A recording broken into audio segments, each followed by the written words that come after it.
Hello, I'm John Udicek, President of Luzerne County Community College, title sponsor of the Friday Night Rivals football program.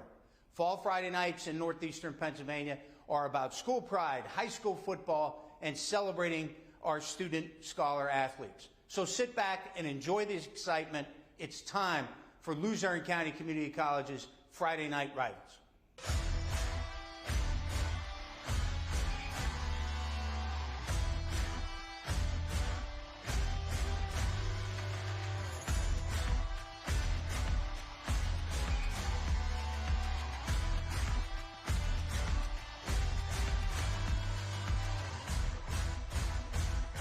This is Luzerne County Community College Friday Night Rivals, sponsored by Batfitter on MyTV WQMY.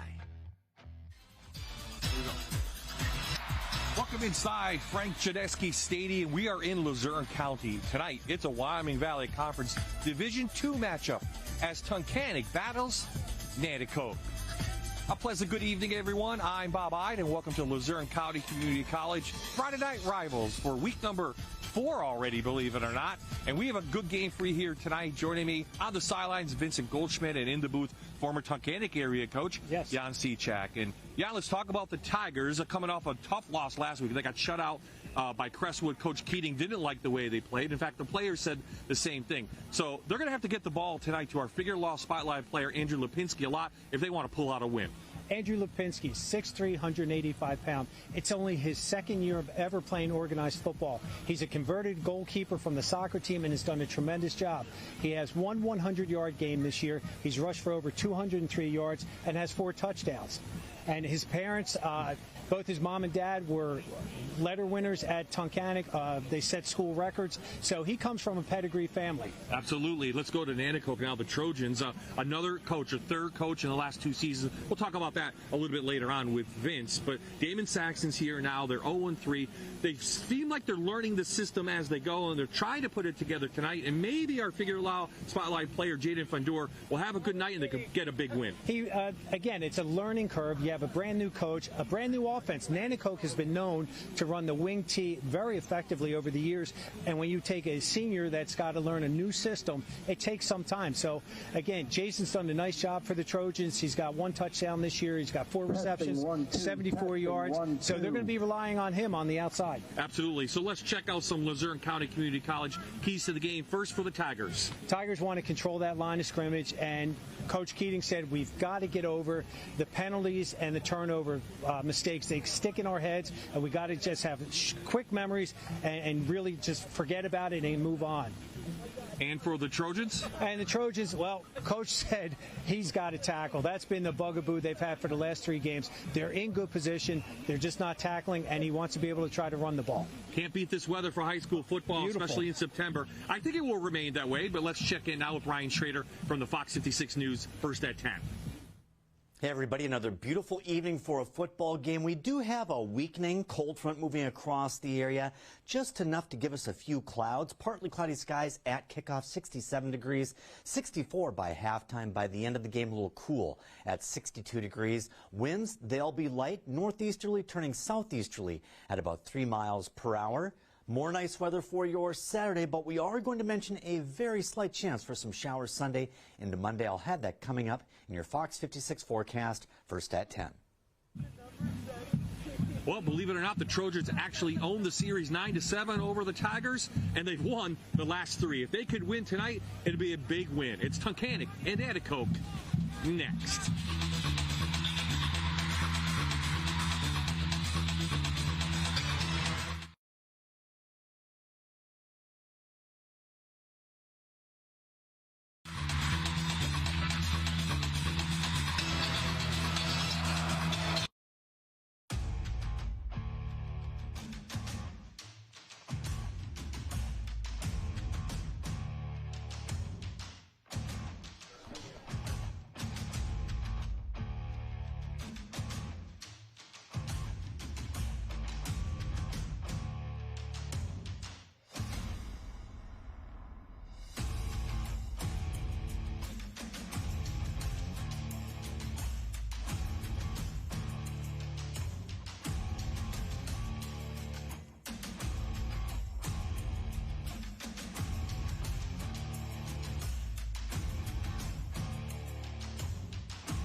Tigers take this turf field here at Nanticoke High School, and here come the home team Trojans carrying the American flags. We are back live here at Frank Janoski Stadium, getting set for tonight's game. But before we do that, we're going to talk about the coaching carousel here at Nanticoke with Vince Goldschmidt. Yes, Bob, there's been a lot of turnover in the last couple of seasons for this Trojans head coaching squad. So we'll start back in 2023. Ron Bruzza steps down as the head coach for this Trojans team. In February of 2024, Scott Dennis is named the new head coach, tragically passing away just a few days before the 2024 season started. So Bruzza reclaims the head coaching job, comes back and leads the Trojans to a 1-9 season. And then this year, Damon Saxon, named the new head coach of the Trojans, is a Hall of Famer in the Middle Atlantic Conference for his time at Kings, looking to pick up their first win of the season against the only win they had last year, against the Tunkhannock Tigers. Guys, let's see if they can do it. Absolutely. Well, his team won the toss, and they want the ball, so they will receive. Jerome Callum going to kick this one up. Fandor, Guzman, and Stetler back to receive. And we'll see what Nanticoke can do maybe after a good weeks of practice, Coach. Absolutely. These guys, even though they're 0-3, they're practicing their backsides off. They're trying everything they can. And that's the one thing Coach said they have to eliminate was turnovers. And that's a tough way to start. But it's decent field position to get them going. Yeah, that was Jonah Guzman, the tailback who fumbled the ball. They had tough time with special teams last week. So we'll see this quarterback, Ian Walsh. Coach really likes him. He's 5'9". He's just a sophomore. He likes the way he plays. Just 3 interceptions, so he's still learning the position a little bit at the varsity level. And again, he's got to forget all the wing T information that he's been coached the last few years to learn this RPO offense that they're doing. So Guzman, as I said, will be the tailback.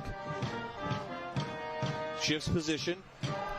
They're going to go deep on their first pass, and a couple of guys collided. I don't see a flag over there. Intended for our spotlight player, that was Fandor. Some pushing and shoving, but no flags down.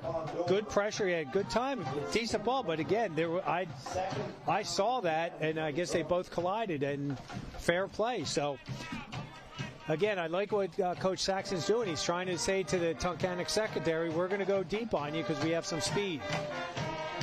Well, that they are. So 2nd down and 10. They're about the 25-yard line to begin the game. This is Guzman.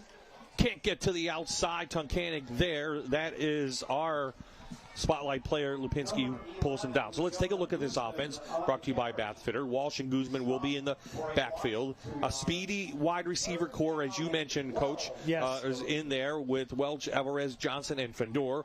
And then up front, that's where it's going to pay dividends tonight. Can they push back this Tunkhannock team?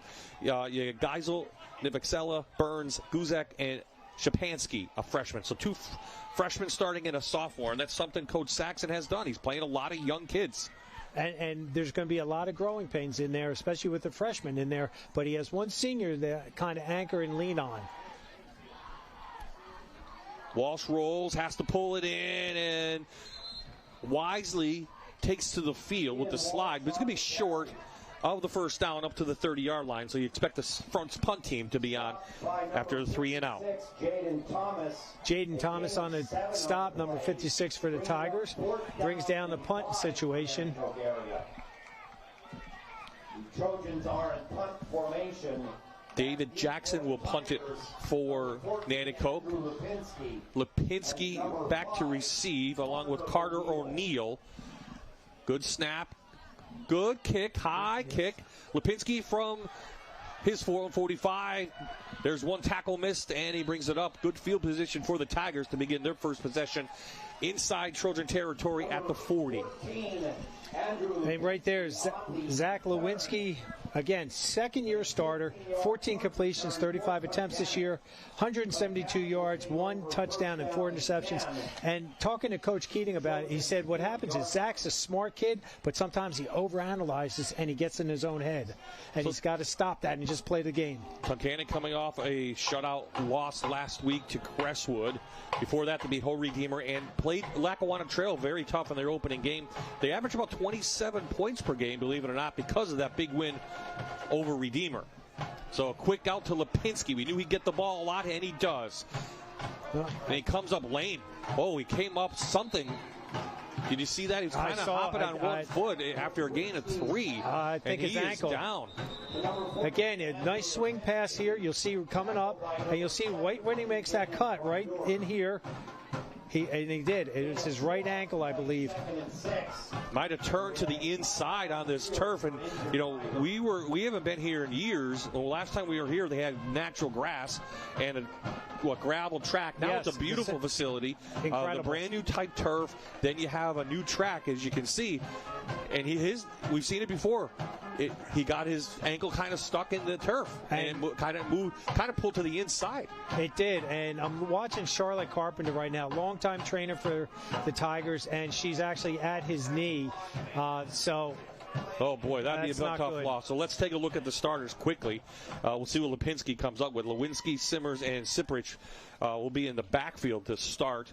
And then there you saw Lipinski, Gregory, and O'Neill, the wide receivers. And up front, it's Thomas, Rose, Anderson, another Thomas, and Burke. And what do you think from their offensive line? They've got 4 seniors up there that have played together for the last 3 years. That's great to see Lipinski up walking on his own accord. Gingerly, but he's up walking, which is good. But that offensive line, they've got some size. They average 225 pounds across the board. Ian Burke is anchoring on the right tackle, left tackle Thomas, 250 and 255. But those guys, they really work hard out there from what we saw at practice on Wednesday. Well, what we saw in practice on Wednesday was a lot of Lipinski getting the ball. Now he's out, so someone's got to take his spot. They may go to Siprich then a lot more. We'll have to see. He had a nice game against Redeemer, right? He had 3 touchdowns. Yeah. Yes, he had a great game. He's a threat back there, but the problem with having him go out right now, Lipinski going out, offense, defense, and special teams. Yeah. I mean, and he does a lot of the kicking for them, too, from what Mr. Janeski, their athletic director, was sharing with us. So they're going to go to the I formation. Ledwinski is the quarterback again. He's going to go underneath center on this snap. And they go right to the sophomore running back. Nice push from the offensive line. It's going to be 2nd and short coming. And now he's down. Again, they run ISO play. You see the fullback take on the linebacker, 13 against 13. Good job, and brought down by 67 there. That is Joshua Guzak, 6'2", 260-pound senior. Down and 2 for the Tigers. I walked the turf. I thought it was a good turf. I mean, it felt, yeah. But this is what happens. So we'll keep an eye if Andrew Lipinski comes back into this game. Keep an eye on that. But right now for Tunkhannock, it's 3rd down and short. An opportunity for the Trojans to hold on the first possession. Got 5 guys on the line of scrimmage expecting the run. And they get the run. Siprich off the big right side. Big tackle in there, big hit by Trojans, but it will be a Keystone Container first down for Tunkhannock. Nice job. They run the ISO again. You see that in there. Fullback leading up. He could have hit that first linebacker, but he went back to this free safety that came up. Again, keep that drive alive. Siprich, we saw he can explode. They're just grinding it out in there against a smaller defensive line. Inside of the 30, they're starting at the 28. Nanticoke, as expected, coming in 0-3, giving up 47 points per game, 359 total yards. Ledwinski, little out pass to O'Neill, and it's going to be about 7 yards. So let's take a look at this Nanticoke defense. Brought to you by Bathfitter. Genzel, Gronka, Guzak, and Shapansky are the defensive line, and the linebackers are going to be tested tonight. Welch, Beggs, and Jackson, and then the secondary, Fandor, Guzman, Johnson, and David Jackson. On the other side, that's your Nanticoke starting defense. Now we got a Nanticoke player with some equipment issue. I think that may be fixed. It is. So we talked about tackling with Coach Saxon. He practiced that when I was here on Tuesday.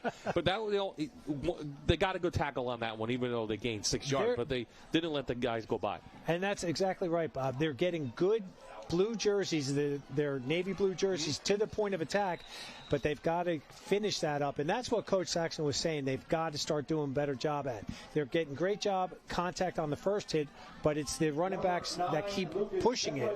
And you'll see right here is a good example of that. Nice job up inside with the inside zone.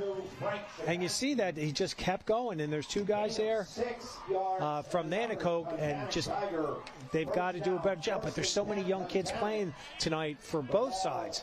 Gronka pulled him down. It is a Keystone Container first down there inside the Santa Roy Oil and Sons red zone. A little quick out to O'Neal, and he's hit quickly on the outside. Nice hit. That's our spotlight by Fondor on the quarterback. Gain of about 5. Watch, this is textbook tackling. Watch 17 here. Come up, shoulder in, nose on the ball, wraps. That's what Coach Saxon is talking about. And it's going to take time for these young guys to understand how to do this properly. One thing the Tunkhannock staff noticed was how far the cornerbacks play back. So you're going to see some of those short passes. And that's where that previous play prior to that, that's what they're doing. They're driving them off and then get that separation. So the D-back, by the time the ball is thrown, the D-back is coming up and hitting them at 4 or 5 yards. Tunkhannock calls timeout. Tigers timeout. So Andrew Lipinski, our spotlight player, out. We'll check on him. Hasn't returned yet. Got his foot stuck in the turf, and that's a big loss for them. It's not too late to start college this fall at Luzerne County Community College's Wilkes-Barre Center. Late start. Classes begin this Monday, September 15th. Don't wait. Spots are filling fast. Apply today at luzerne.edu and take your first step toward your future. Luzerne County Community College. Your future starts here. Well, the future is now here at Nanticoke. Damon Saxon, you heard Vince talk about it.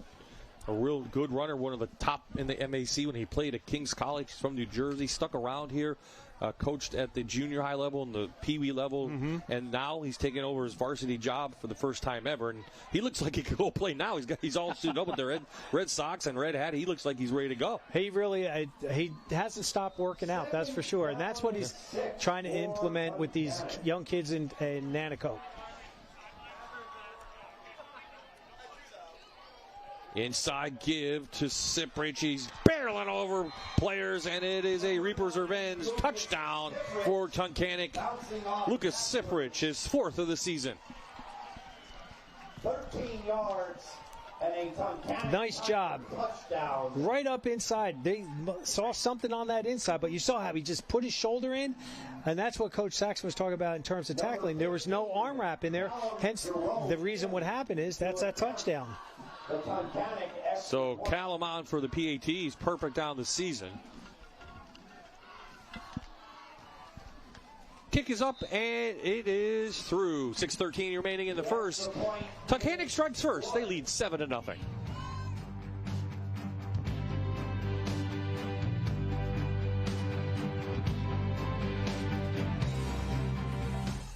You're watching the Luzerne County Community College Friday Night Rivals, sponsored by Bathfitter on MyTV WQMY.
We're back. Tunkhannock is on the board first. Here's the Bathfitter kickoff. Callum, deep, This is Guzman, I believe, from the 15. Nope, it's Fandor. Down the sideline, some speed. But we have a flag down on the near side. So this may be coming back. Good return for the Trojans. But unfortunately, let's see what the flag is. Nice burst up the side on the Tunkhannock sideline on that return. Greg Zumchak and his crew tonight. And it's a hold. There you see the crew from the Wyoming Valley Conference. And if that referee sounds familiar and you're a fan of FNR, yes, he was the referee in our overtime 3-hour game at Wilkes-Barre 2 weeks ago. 3.5. 3.5-hour game? Who's counting? Yeah. Well, I mean, on the receiving team, number 22, 10 yards from the spot of the end of the run. It's first down. Against Nanticoke area. Nanticoke can't catch a break. That will result in a right, and a holding on there, but they'll have the ball just outside the 25. Let's see where they're going to mark. I think about the 27-yard line. So let's see now what the Trojans can do on offense. Can they put anything together? They did put up 13 points late last week in the loss to Pittston area. They got some positive. I mean, yeah, okay, so it was late in the game. The game was well in hand. But, again, Nanticoke kept going, and they got a couple scores. That's what they're going to try to do right now, try to counter what Tunkhannock just gave them. You give it off to Fandor with some speed. He breaks to the outside. Fandor gets a block down the sidelines. Wow, the late flag comes in as one of the outside receivers was holding a Tunkhannock player, and this one's coming back. I didn't get a number, but, yep, another holding call on the Trojans. And that is the bugaboo of young kids playing at a high school with the speed difference. What a great run, great effort, and it all gets negated. Holding on the offense, number 8. That's a 10-yard penalty from the spot of the foul. Repeat first down. David Jackson with the hold. He's just a sophomore. So here you see it. Right. Looks like he got pulled down or something. I couldn't tell from that angle. But I would have called block in the back on that, to be honest with you, because of the way the position was. But I'm not an official. No, spot foul. So they only really lose 2 yards. Walsh going to roll, looking. Can't get it down to his receiver. He intended for Fandor. So let's take a look at the Tigers defense, giving up 29 points per game coming into this one. Burke, Thomas, Anderson, and Patton up front. Well, Simmers, Thomas, and Paxton. We'll check who's playing for Lipinski. And then the secondary looks like this. Gregory O'Neill and Carter. So Andrew Lipinski out, apparent knee injury on the first plays of the game. 42 for Tunkhannock is in for him. Jeremy Montero is in, playing in the outside linebacker position. So second down and long. Walsh out quickly and in and out of the hands. Intended receiver, number 3, Justin Johnson, another sophomore. And Jacob Patton, number 77, was right in Walsh's face, right from the get start. Ball, again, a sophomore quarterback. He's going to get better as the year goes on, and then by the time he's a senior, he'll be lighting it up. But that's the problem right now, those miscues and the growing pains that the Trojans are experiencing right now. So another third and long now. So you see that they're scrambling, trying to get the coverages right. When you lose one guy, especially a caliber of a Lipinski, that's what happens. Down deep and intercepted by number 18, Colin Gregory. Colin Gregory, the senior, pulls it in, looking for Fandor down the sidelines. Maybe the pass a little bit short. Colin Gregory. Both guys fighting for, and he just had better position. He did. 6'2" against 5'8". So, yeah, good job by Colin Gregory on that. But great effort by Fandor trying to get that and fight back for the ball. The line of scrimmage. So first turnover of the night goes to the Trojans. Now the yard line. Tigers offense coming on. They average 27.6 points per game, 294 total yards of offense. And Lewinsky, as we talked about, had a nice game last year. 542 yards last year and 2 touchdowns, 8 interceptions. Under pressure, Lewinsky going down deep, and that one's almost intercepted.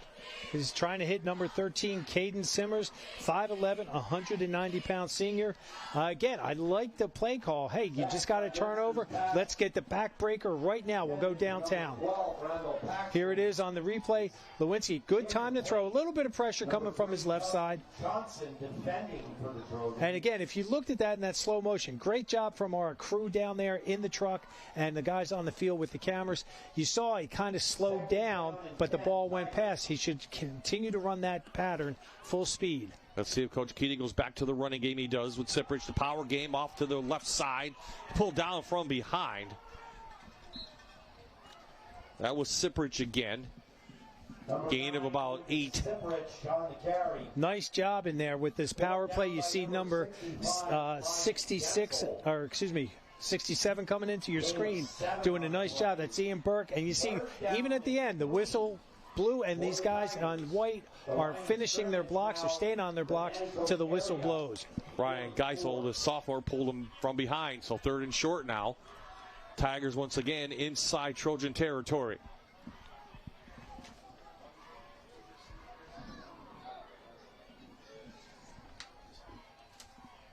Off the eye. Nanticoke ran him down, but he got a Keystone Container first down. They had an opportunity. They're going to move the chains at the 40. Nice tough run in there by Siprich. We knew that this young man, he can run the ball, and look at how tough he is in there. Again, just running that ISO, and he bounces it to the outside, keeps the leg drive going, puts both hands over the ball for ball security. Obviously, with Lipinski out, the game plan has changed already. Back to more of a power game for the Tigers, it looks like. Lewinsky, quick in to O'Neal. Defense is right there. 3 players trying to pull the ball out. Finally take him down, but line the gain just over the 35 to the 34. And I'm going to reiterate your point that you made earlier, Bob. Their secondary is playing so soft right now. That's why you see he came down 5 yards, but it was already 5-yard gain, and he fell forward for an extra yard. Obviously, Coach Saxon and his crew wants to give up, doesn't mind giving up the yardage. They want to give up scores. Correct. And if they can just big plays. Yes. Eliminate the big plays, try to get a little bit better domination on the line of scrimmage. But right now, Tunkhannock's experience is the difference at the line of scrimmage. Tight end and a halfback. Little pitch to Siprich. He's got some room to the right side, has room in the secondary. He's got a Keystone Container first down. Big hit in there. Guzman puts his head down for the stop, but a gain of about 6. I like seeing number 12, Randall Paxton, line up. The senior tight end did a great job coming down from his tight end spot on the right side and just creating a wall in there for that running lane. The Grinch is here. You mentioned Christmas today? There's a Grinch. We're going to have to get Vince on that. Grinch. I saw the Grinch. No, it's too early for Christmas. Halloween's coming. Yeah. Well, Bob, I told you I was at Sam's Club today, and they have Christmas decorations up. There you go. Toss to this side. Siprich, big hit put on. Bunch of Nanticoke players there. They pull him down. Looks like... Reagan Jackson with the tackle took the brunt of that, a gain of 5, though. Boy, I like the way he just came in there. Again, we talk about linebackers. You see the window open, you got to fire through there, and he did that. Nice job. 2nd down and 5 for the Tigers. Line of scrimmage. So Nanticoke wants to kind of, that's the defense they need to play. They need a turnover, they need a break or something, but they're going to just let Tunkhannock kind of get 5 yards in every play. Lewinsky, time, going towards the end zone. Double coverage down there. Knocked away. Good defense by Justin Johnson, the sophomore. And it goes incomplete and a late flag. Wow. Great defense right there. And then I want to see what the call was. I think it's unsportsmanlike conduct. I got to be honest with you. Intended for number 5, Carter O'Neal. I think it's going to be after the play. That's Coach Ross right there for Tunkhannock.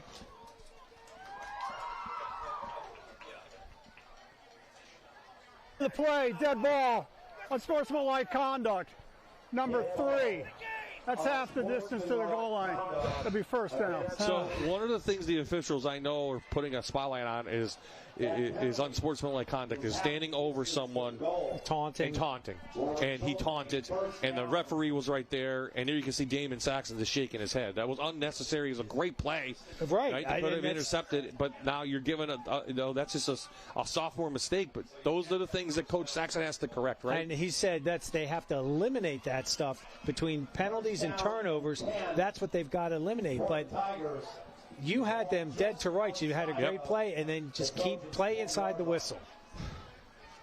So first down from the 11. Ledwinski trying to get the outside, sheds a tackle, and he is in for a Keystone Container first down, and that is a Reaper's Revenge touchdown, Another one for Tunkhannock. This time it's Zach Ledwinski, his first of the season on the ground. Quarterback keep all the way. I like the play action. What have they been running, folks? I've said ISO, ISO, ISO, and the quarterback keeps it off the right side for a touchdown. So the mistake cost Nanticoke, and Tunkhannock took advantage of it. Calamon for the PAT. Low snap, kick is off to the right, and I don't think it's good. It isn't.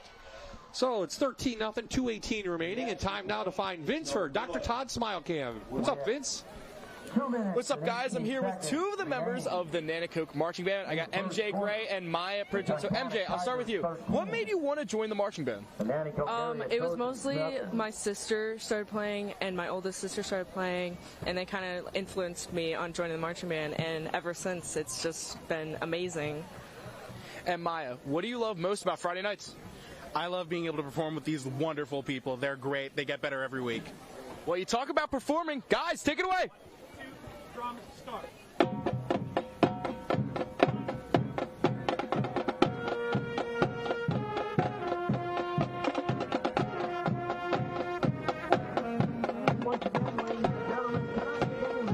Good job by the band, always here to entertain. After the Tunkhannock touchdown, they're doing a great job. Thanks to them and Dr. Todd's Smile Cam. Well, after that, Callum tees it up, and now Nanticoke's, shown some promise. They've had some runs, but they're beating themselves tonight. And that's got to stop. That is the most frustrating thing. Especially, just imagine if you were the running back on that play, you get 17 yards and it comes right back. But again, Coach Saxon, and I remember him at King's College, that was the year they went all the way down in the MAC championship. So he knows how to coach, and he's trying to impart that wisdom that he learned onto these young players.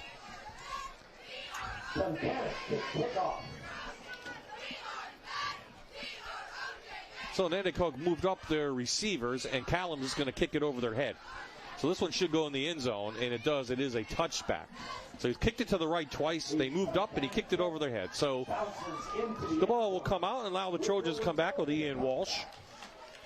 And let's see now what Nanticoke can do. Can they get a drive together without beating themselves, as we said? Well, the offensive line for the Trojans averaged 226 pounds across the board. That's with 5 players, folks.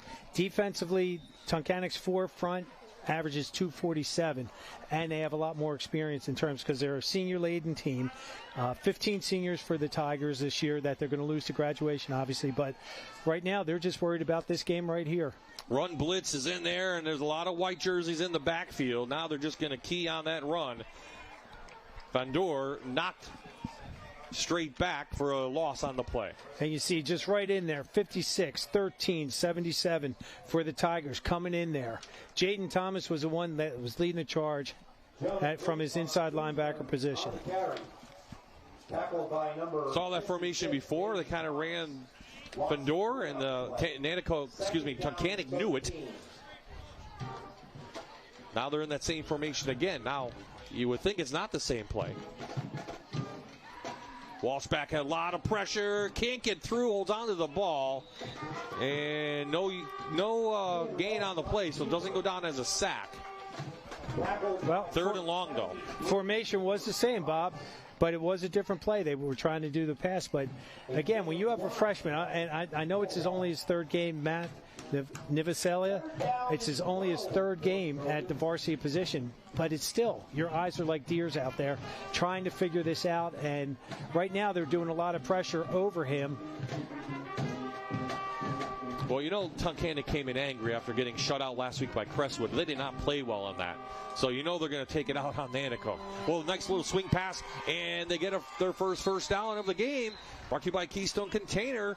Number 2 gets out to number 3, Johnson. And it's a gain of 13. Nice job there with just rolling the quarterback out left. And again, that's always a tough pass for a right-handed quarterback. Roll to your left. You got to square your shoulders up, get that ball out, and he did that really nicely. And Justin Johnson got their first down of the evening. O'Neal on the tackle for Tunkhannock.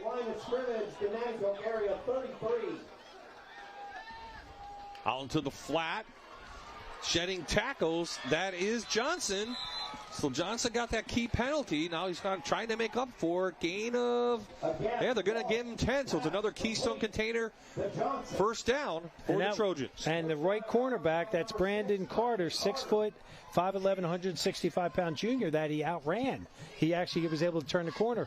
And a good job by number 42, the linebacker right here, drop into his hook to curl. And you see how he beats number 6, Carter, on the outside. And Montero missed the tackle. Montero in for Lipinski.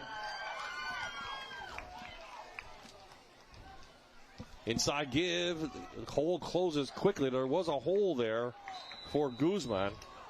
It closed quickly, and a lot of Tunkhannock players there. No gain on the play. So that will do it here in the first quarter. So this Wyoming Valley Conference Division II matchup, so far going to Tunkhannock. They lead 13-0 after the first.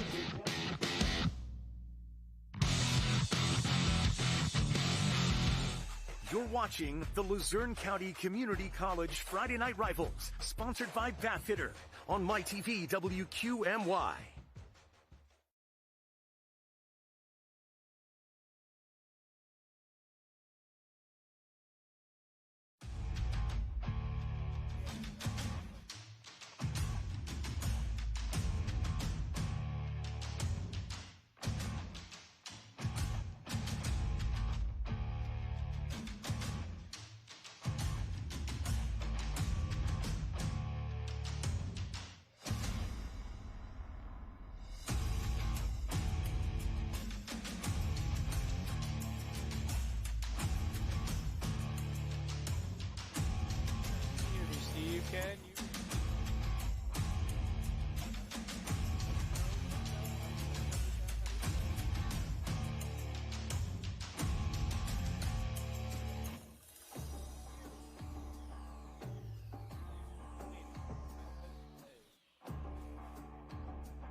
How about that Bloomsburg score? Leading the Trojans 13-0. We got Colton Williams from the Good Feet Store. Now, for those who don't know, what is the Good Feet Store? Well, the Good Feet Store, we specialize in precision fit arch supports that are designed to help customers with everyday pain relief that they deal with. Designed to help customers not only everyday pain, but the pain, discomfort they dealt with for a very long time. They're supports that are designed to go into any shoe on the market, so anything that they want to be able to wear or haven't been able to wear for a very long time. It helps them kind of get back to the lifestyle that they want to be able to live. And where are you guys located at? Yeah, so we're right off of 81. You take the 191 exit A or 191A exit through Dixon City, about a half mile down Route 6, and we're right off of Commerce Boulevard in the shopping center. It's a Primo Hoagie Sub Shop, a vape shop in there as well. So that's where we're located. All right, we'll go to the Good Feet Store in Dixon City. Colton, thank you for joining me. Guys? Good feet. You have to have good feet. Well, we have the good feet for standing all night. Yes. So does Vince. On that first play of the second quarter, Walsh found Johnson. No gain on the play. 3rd down and long for Nanticoke. They put a couple of first downs together. Let's see if they can get this drive going.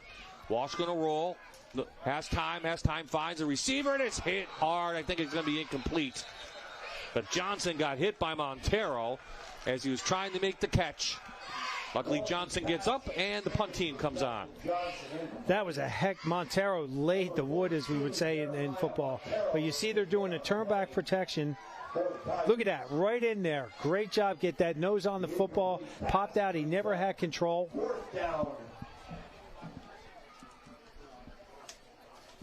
And 10 for the Trojans. The Trojans in punt formation. So they're in punt formation. I believe it's Jackson going to punt again.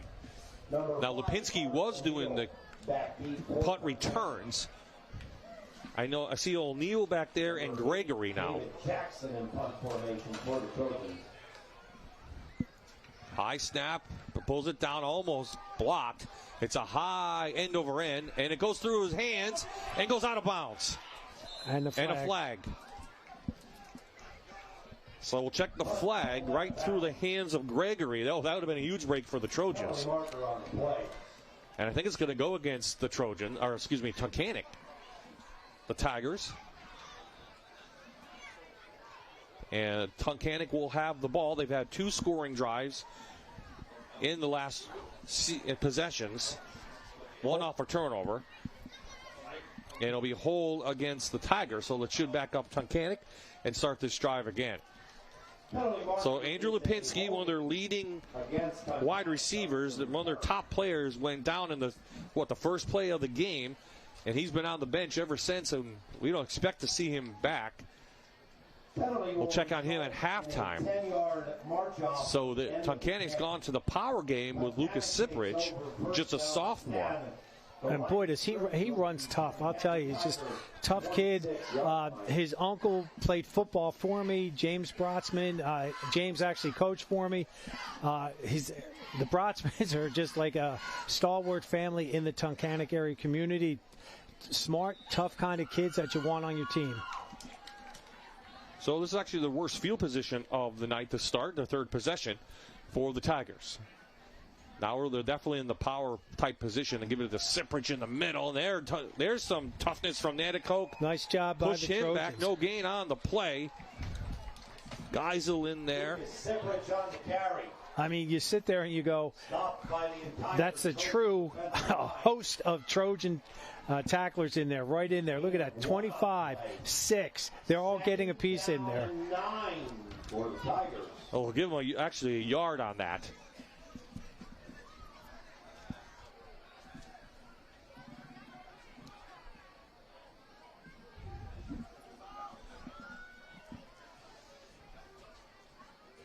Lewinsky with time, back out to the flat. O'Neill catch, good tackle out there. By our spotlight player. Yeah, by Fondor. So they practiced that all week, and now it's 3rd and long for the Tigers. Pass complete to number 5, Carter O'Neill. O'Neill is 3 yards on the play, so now a chance for the Trojans to get off the field and maybe get good field position back. Timeout. Trojans. Well, Nanticoke called timeout. So obviously they saw something that they wanted to do on this 3rd down for Tunkhannock. So the standings going in tonight, and there are some big games from around the area, so maybe Jan can call up some scores. Coming into tonight in Division 2, Tunkhannock, Nanticoke right in there. Valley View is losing to Abingdon Heights 7-0 right now. 7-0 North Pocono over Paul Pack. I'm looking for local scores. 7-6 Berwick over Hazleton. That's a big game right there, folks. How about Wyoming area? They have a big game tonight with Lakeland, 2 3-0 teams going head-to-head up at Chapman Lake. Looking for the scores as we're speaking. A lot of outside teams. Hanover's beating Old Forest 7-0. 7-0 Lakeland over Wyoming area. In our Friday Night Rivals top 10 matchup of the week, Jersey Shore Shamokin 5-2, 7-7 in the second quarter. That down in Northumberland County. So after the Trojans timeout, let's see if they make a stop on 3rd down and 7. I have to give one more score real quick. Dallas 14, Wilkes-Barre 0. Wow. Ledwinski, running room. Keystone Container first down and goes out of bounds. They couldn't contain him. They didn't account for him, so they're going to move the chains up past about the 40-yard line. Well, Nanticoke's bringing, with their 4-3 defense that they're playing, they're bringing 7 guys right up to the line of scrimmage to stop that attack. But, Bob, you said it. They didn't account for them, and he got a key first down to keep the ball away from the Trojans. Well, the quarterback's always that one player that they don't account for, and unfortunately now he picked up the Keystone Container first down, and Tunkhannock's drive going to keep alive. And their offense isn't predicated on the quarterback running the ball. Inside the Sipridge off the left side, hit hard again. Gain of 3. Well, that defensive line for the Trojans is starting to settle down. They're starting to play their gap responsibility here. You see that they're kind of trying to almost reestablish line, but Sipridge is just a tough running kid. First that time by number 6. Number 6, Reagan Jackson on the stop there from his inside linebacker. Well, they practiced tackling on Tuesday for a long time. It's paying off so far. That was a good tackle by Jackson, got low. So second down. Tigers still in that kind of bunch formation. Moses Montero back to the outside, gain of 1.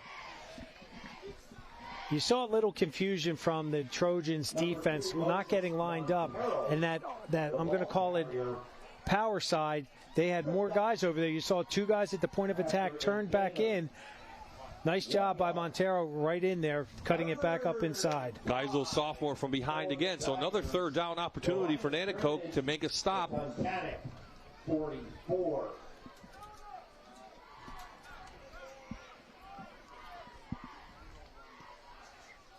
Tigers not going to be in any hurry.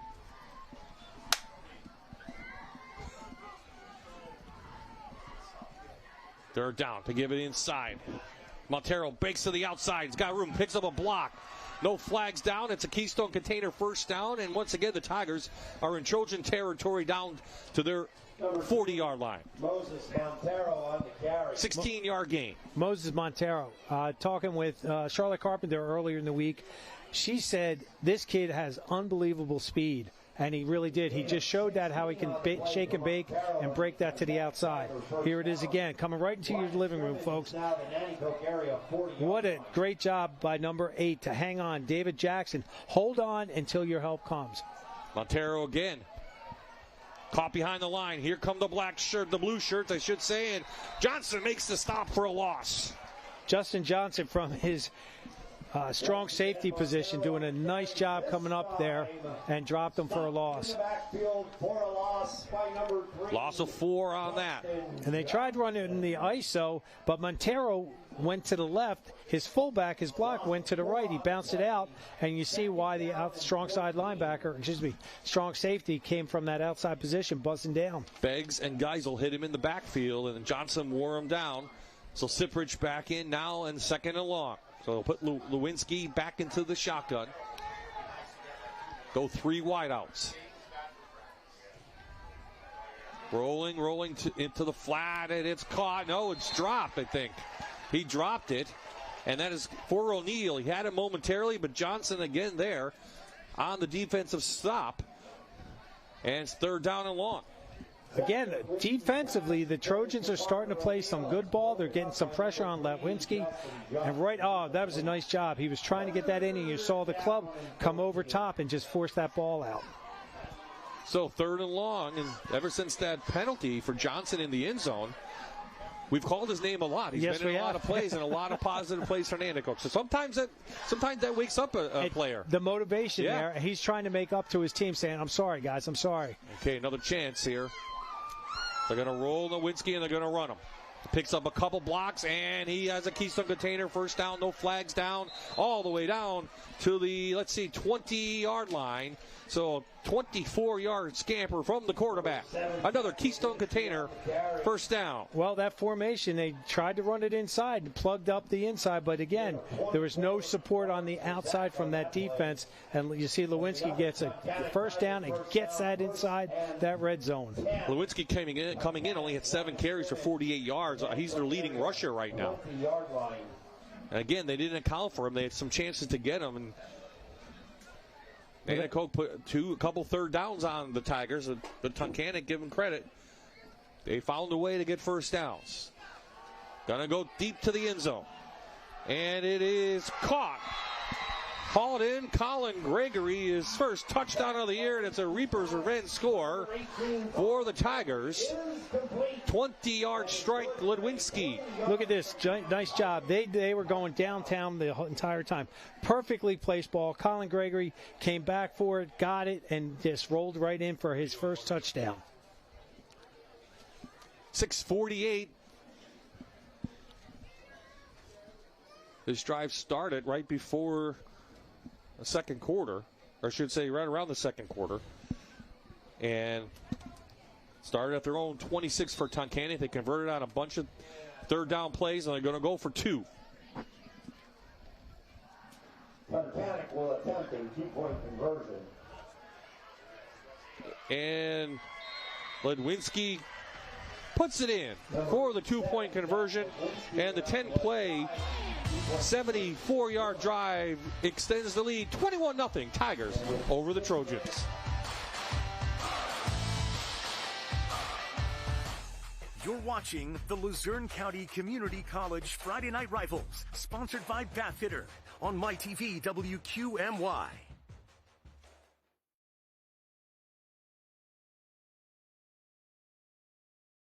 Dallas 14, Wilkes-barre.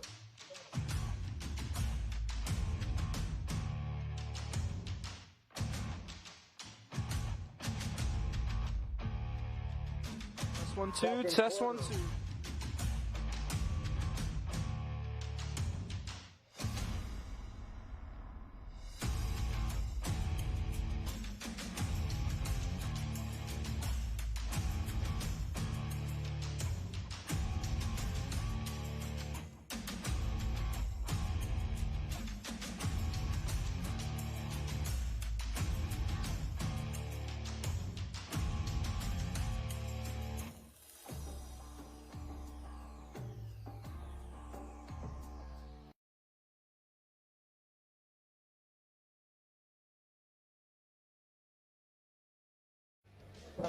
Welcome back to Friday Night Rivals. The Tigers with their most recent Reaper's Revenge touchdown, making the score 21-0. And I got Paul Cochran from Reaper's Revenge. Now, for those who don't know, what is Reaper's Revenge?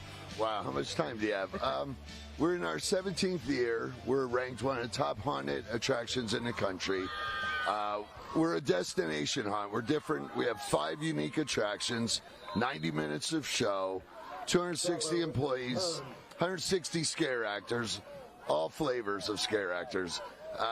And we, like I said, we've been ranked top in the country for last couple of years. And we're open for the next 6-7 weekends. We start September 20th. And we're only in your backyard. If you haven't seen Reaper's Revenge, you'd be crazy not to come and see that show. Now, you mentioned scare actors. Personally, I'm not a scare guy. I get scared pretty easily. So is there stuff for people who, might struggle with the scares a little bit? Well, like you said, we have something for everybody up there. We have tiny actors. We have tall actors, clowns, sideshow freaks, mutants. Our Sector 13 is based after a pandemic, and we have all different stage mutants. Like I said, the 5 attractions are so unique from each other, which... like I said, is amazing to see. It's what they call a fully immersive show for 90 minutes. And then we do have, you're talking about Little Grimm. So we do have a daytime event. It's our second year. It's called Little Grimm. For little people and for adults who do not want to get scared, you can come and see our amazing sets. You can go through 2 of our attractions, our hayride, and everybody gets a little pumpkin. And it's really kind of neat to come up there during the day, and it runs the 8 Saturday and Sundays in October. Well, if you're looking for a scare or you're looking for a good time, make sure to pop out to Reaper's Revenge. Paul, thank you for joining me. Guys? Hey, no clowns, Vince. So, Reaper's Revenge up near Chapman Lake. You can find them on their website and look up. I don't go to them, but I've heard it's very good. So back on the play, we've had a positive play and then a couple now negative plays for Nanticoke. And it's going to be another loss, and it's going to be 3rd down and long. Out to Fandor. Well, the play before, Aiden Anderson did a great job on the stop, dropped him for a loss.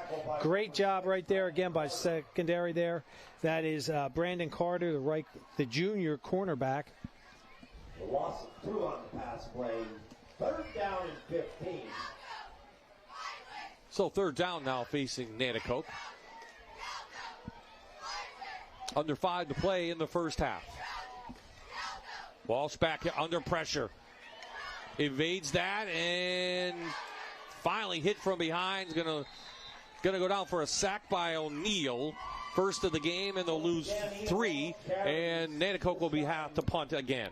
Well, Tunkhannock is just coming off the edge. They're just speed rushing everything, and they're just putting their shoulder in, and they're just dropping, going right by Nanticoke blue offensive lineman right there. And there's what's causing the duress for the quarterback, Walsh, to try to he can't get his eyes downfield to find his receivers.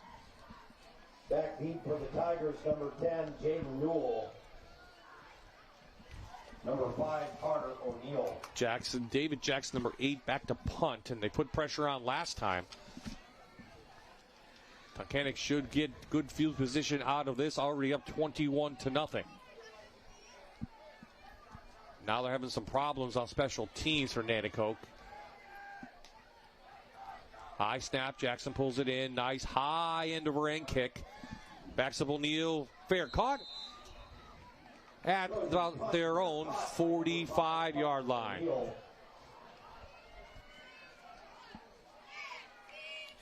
Tomorrow is another all-day college football Saturday on Fox. Game 1 kickoff is at noon with number 4 Oregon traveling to take on Northwestern. Then the Oregon State Beavers battle the Red Raiders at Texas Tech. Get your fill of college football all day tomorrow, only on Fox 56. From the NEPA football scoreboard, brought to you by Luzerne County Community College. Abington's beating Valley View 14-0. Holmesdale Mid-Valley. Saw Mid-Valley last week. They're tied at 14. Inside the Cyprich. And gain of about 2 on that. Scranton with a big lead. Their bell game started at 5 o'clock today. It's 51-6. It is a final, so the Knights pick up their first win of the year. Congratulations to them. Coach Chumbers is going to definitely feel good about this. The bell game, first win of the year, and convincingly there. Last offensive series, Montero was in. Cyprich was getting a breather. Now it's Cyprich's turn to see if he can get that back in there and start moving the ball for the Tigers. Pittston area beating Valley West 27-13, 14-7. Lakeland over Wyoming area. Lackawanna Trail and Dunmore tied at 14. Cyprich behind a big offensive lineman, sheds a couple tackles, sheds another, finally gets tripped up in the secondary. Late flag comes in. He's going to be marked down at the 29-yard line. They went with a blitz on that on the inside, and Cyprich bounced it to the outside. By number 23, Evan Stetler, penalty marker on the play. So it goes down for about a 31-yard gain, but I think it's coming back. I think it's coming back a little bit from the... Block in the back. Offense, number 70. 10 yards from the spot of the foul. Repeat the down. So you saw Cyprich following Rose down the field, and then Rose hit somebody in the back. And it should be a Keystone Container first down because it happened downfield. It is. So the ball gets back to the 41-yard line. Well, the only sophomore on the offensive line was following his running back down. Again, you see your running back going, you're going to help out. And, again, it was a good call by the officials. And Cyprich, again, what a great effort there. That second and third effort to keep going. He almost broke that. The sophomore again has a big hole into the secondary. And another big gain down to the 25-16 for the Cyprich. Tackled by number 3, Justin Johnson. Penalty marker on the play. Here it is again. I'm sorry. They said there was a penalty marker. He even had the stiff arm going in there. I like the way this Cyprich kid runs. Boy, he just runs lights out. Chop block? I didn't hear the mic. Yeah, the mic didn't go on. I believe that's what it was, and again, right from the line of scrimmage is where that occurred. Coach Keating wants an explanation over there, and that will put the Tigers all the way back into their own territory. And there you see Greg Cyprich with Pat Keating. So that's a huge one. 15 yards back to the 44-yard line, and to get a first down, they have to get to the Nanticoke 31. So now there is a big opportunity to keep Tunkhannock off the board for Nanticoke here, down 21-0 going into the half. Because the Tigers get the ball to begin the third quarter. Exactly. I was just going to say that, Bob. Great minds think alike. So you want to try to prevent any more scores now going into halftime, especially with the Tigers getting the ball back. Blitz. Lewinsky on the run, throws it down. No one there. The coaches for Nanticoke want grounding. I didn't see anyone in the vicinity, and they're going to talk it over. There was no white jerseys in that area. He was outside the tackle box, so no flag down. Goes incomplete. I mean, here you see it right here. Now, folks, all his receivers were inside the hash marks. He threw it outside. You would say smart play. He was lucky he got away with that one, that it was not intentional grounding. You have to agree with Coach Saxon on that one, don't you? By looking at the film, big the time. video, there was no one in the vicinity. Yes, he was outside the tackle box. He was outside tackle box. And again, his receivers were inside the hashes. He was outside. Second and long now, facing Tunkhannock.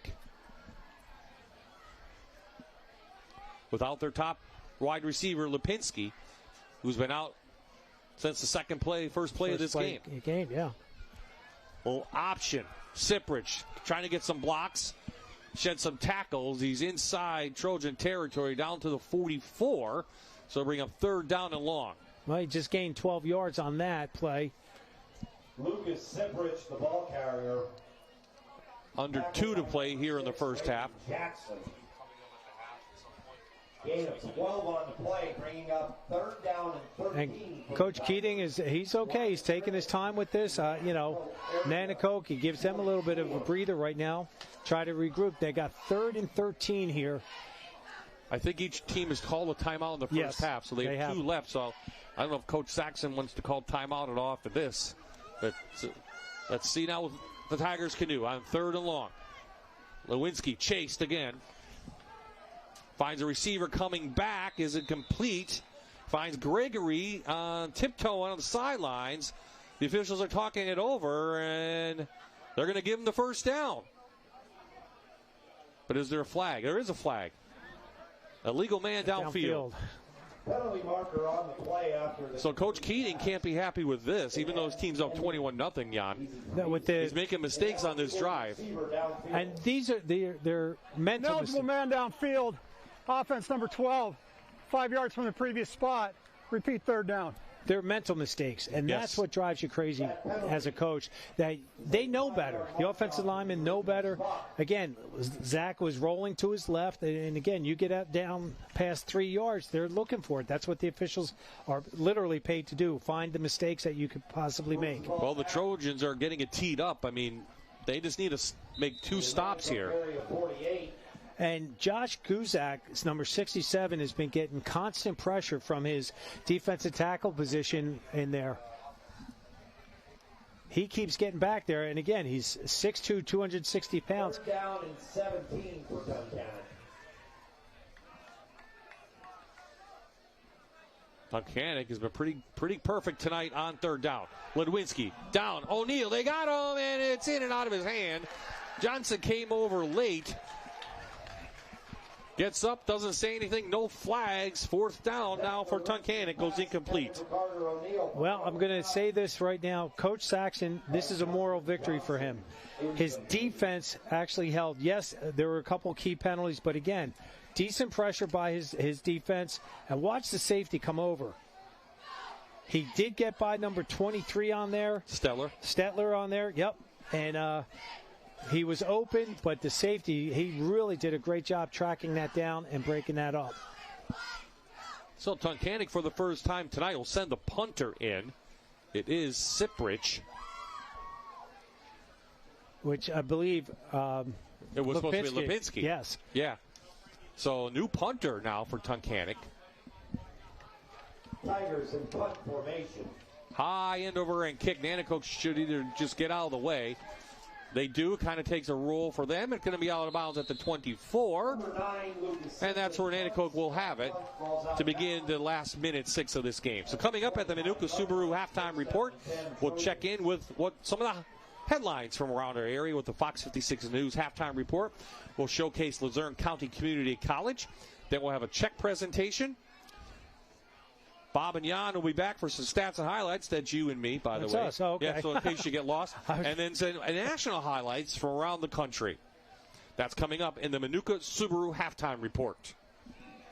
So Nanticoke defense holds. Now they have the ball. Minute 6 left, 2 timeouts. Their own 25. You conservative or you go try to get something here? They're going to try. They're going to try to set up a screen. Unfortunately, they didn't block anybody. Guzman was there. If he picked up a couple blocks, he might have more yardage. It is a positive gain up to the 31, gain of 6. They're going hurry up. I mean, I think it was a great call. It was a great call. They had a couple blocks. And defensively, Tunkhannock went to a 3-man front. So that's why they let the defensive line, the 3 guys, come up, get in the quarterback's face. And they attacked it pretty well. I saw the coaches, Nanticoke, give them the Gator Chomp, so it'll be interesting to see what the Gator Chomp means in their no huddle. Not signal stealing. just observation. Just an observation, right. That's what I took it as. I don't know where you're... Let's get some scores again. North Pocono leading Wallenpaupack 10-6 halftime. Honesdale Mid-Valley locked at 14. 27-13 Pittston over Valley West in the second. Same score for Lakeland and Wyoming area. Berwick Hazleton are locked at 21 apiece. Oh, okay. That's an updated score for what I have. And Jersey Shore 21, Shamokin 7. Well, Jersey Shore has been, for us, been the biggest surprise, but maybe not because of Coach Gavlik, out there. And what's their motto out in Jersey Shore? Tradition does not graduate. It doesn't graduate. They lost a lot from last season, but they are one of the teams that we didn't expect. They're in our top 5, and they're beating our number 2 team tonight. And don't be surprised those 2 teams end up in the District 4 4A final again. Over here in Nanticoke. Good pass and catch from Walsh to Reagan Jackson. Nice job with that. Now again, they're in their hurry up. So that's a Keystone Container first down. First and 10, Trojans, the ball at the Walsh back under pressure, and he's going to be taken down for the second sack of the night. Siprich shooting in. This time, Ian Walsh is sacked. Siprich does a nice job just having that blitz coming right through there, beats the defender, and wraps the quarterback's legs. If they would protect Walsh, they have some open receivers. Timeout on the field, 27.9 seconds left before halftime. It's been all Tunkhannock in this game for the most part. Well, they got away from that 3-man prevent defense they went into, and they're just applying 4-man pressure, obviously, with the blitz.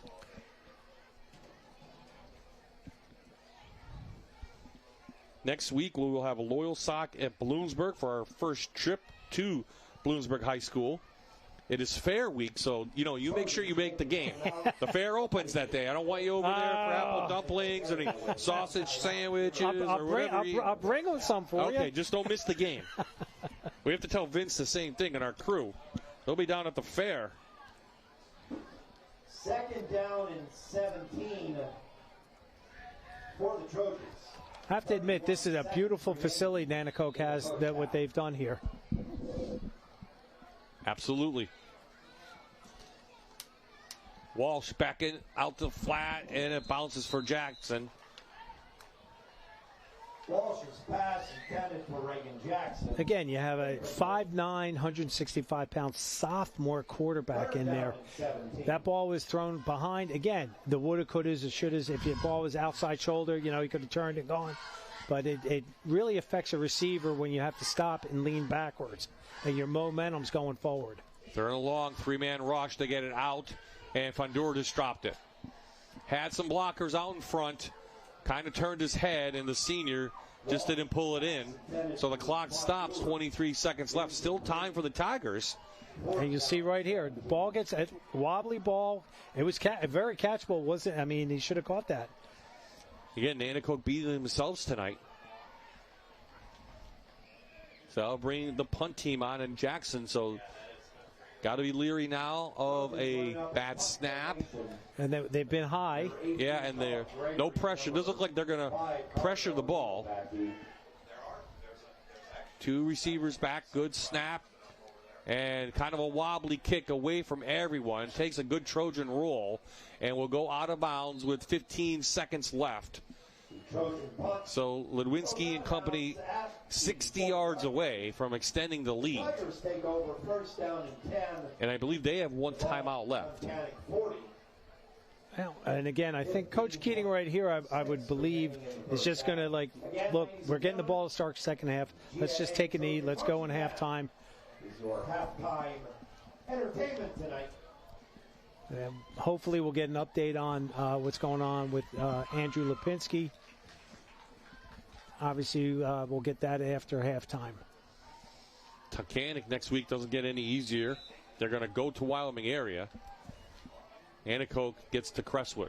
Lewinsky going to put a shot up downfield and couldn't find his receiver. Trying to get Colin Gregory, the senior. Threw to the wrong shoulder. 11 seconds left. Incomplete. Second down. So let's see if Nanticoke goes into kind of a prevent defense. They're going to put their safeties deep.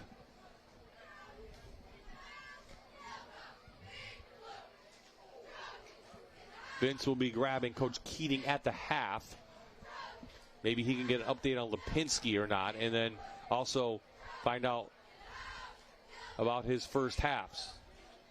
So the safety is deep. Ludwinski still going to go out to the flat. Finds Gregory this time. Doesn't get out of bounds. And quickly, Coach Keating calls timeout with 3 seconds left. That's the last timeout. Pick up of 7. 17, Jaden Fandor. Fandor on the tackle. A nice job. Again, Coach Keating, I thought he would just take a knee, but no, he wants to put the dagger in right now. I'm not sure he's happy. I mean, his team's leading 21-0, but you don't think he's happy about the way they played. The mental mistakes that they've been making, that's what is driving him crazy. And I remember him at Valley West. He held all his players, even at Tunkhannock, holds them to a high standard. And those are the type of things that he would say, that's what's going to cost us a game. You can't afford to do that. Yep. Ladies and gentlemen, I have the winning 50-50 number for the Booster Club drawing. Well, Tunkhannock, they ran for 358 yards against Holy Redeemer. They threw for 85 yards against Trail. Those are both highs. Their lows came last week. They only ran against Crestwood 144 yards and threw for 24 in the shutout. And it's like Coach Keating said, he goes, I don't know what team got off the bus, right? He said, it's a flip the coin. Especially, and again, I'm just speaking from my experience, anytime Tunkhannock is gone up to Crestwood, it's like they forget it's not that long of a bus ride. It's just they come out in the fog. The hill, or they have to go up that big hill? I don't think the air's thinner up there. No, I don't think so. But it's very frustrating because they're a much better team than that. Little option, Montero, the freshman, trying to get some blocks. Clock runs out. This will be the last play of the half, and Nanticoke makes the tackle. It is a Keystone Container first down, officially gained of about 15, and that will do it. The Tigers lead the Trojans 21-0 at the half. Tunkhannock gets the ball to begin the third quarter. And Andrew Lipinski's limping off on the far sideline. I can see him limping down. And we'll see if Vince can grab Coach Keating running off. So thoughts in the first half before we get Coach? Well, Tunkhannock came out and they got 3 touchdowns on forward drives. They're doing some things well. Coach is going to address the mental mistakes in there. Coach Saxon, on the other hand, he's going to tell his guys, look, we're a better team than this. You're in this game. It's in your grasp. You got to stop beating yourself. And they have. That's what's cost them. We said that a couple times. Self-destruction. And they've had some penalties, and they've been tackling a lot better, I think, than last week. Yes. But they got to find some offense, too. So it's a long walk for Coach Keating from the sidelines to the locker room, and now Vince has Pat Keating on the sidelines. Vince. Coach, Andrew Lipinski goes down early in the game. How did you make the adjustments in the first half? Well, I believe in our kids. We have a lot of good playmakers on our team. Kids stepped up right now. We had to move some guys around, but kids are doing a nice job. They settled into the game. You have a big lead going into halftime. How do you make sure your team keeps their foot on the gas? Yeah, we just have to get a couple things cleaned up here at half. I think we've been doing a good job. We just have to keep playing physical at the line of scrimmage and just let the game come to us. And last question I got for you, any update on Andrew, how he's doing? We think it's muscular right now. I think, he just got knotted up there really quick, so we're just holding him out for precautionary reasons right now. All right, Coach, best of luck the rest of the way. Thank you. Okay. Well, that's good news, for Andrew, if that's what the diagnosis is. Well, we don't need to see him in the second half with a 21-0 lead. Coming up next is the Manuka Subaru Halftime Report here on MyTV WQMY.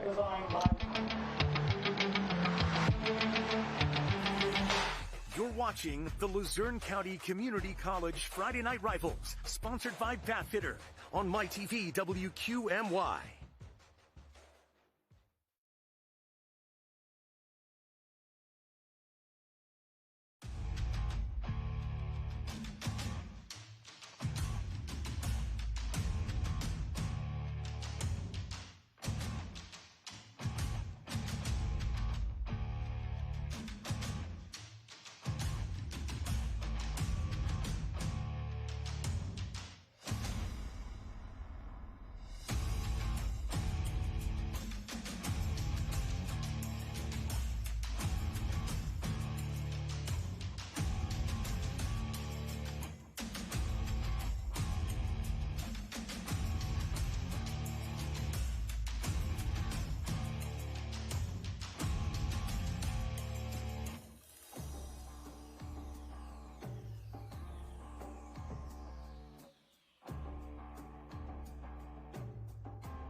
arrive on scene, report of a person unconscious in the residence. Hello. Okay. The program encompasses a lot of skill, a lot of didactic and clinical, a lot of lab. Our students go through many scenarios. It's a scenario-based education program. In those scenarios, we cover every possibility that they could see out in the field, from medical emergencies to trauma, complex injury patterns, complex medical issues, and of course encompassing all the treatment and including the protocols. Hi dear, my name's Natalie. I have Nicole with me with Paramedic. What's going on? The hands-on was one of the better parts of the program. I loved doing that, and then my clinicals, different areas, I did a lot of them. We do hospital clinicals, and I did them up this way, and just seeing the different area and the different types of people that come in that you have to interact with definitely helped me in learning and being able to help others. The students understand right in the beginning that we're the front line of medicine. So we're the initial, once 911 is called, we're the people who come to your house to save your life. I think this program has really been able to drill into us everything that's important, and especially with the skill portion of everything, just the muscle memory of continually going over skills. That way, you know, they always say when you have a really bad call or something's going on, you resort back to your instincts. A wide array of jobs available. 100% of our students are placed in programs or in places of employment before they even graduate. And all of our students are full-time already. So they will often just go right into where they worked before.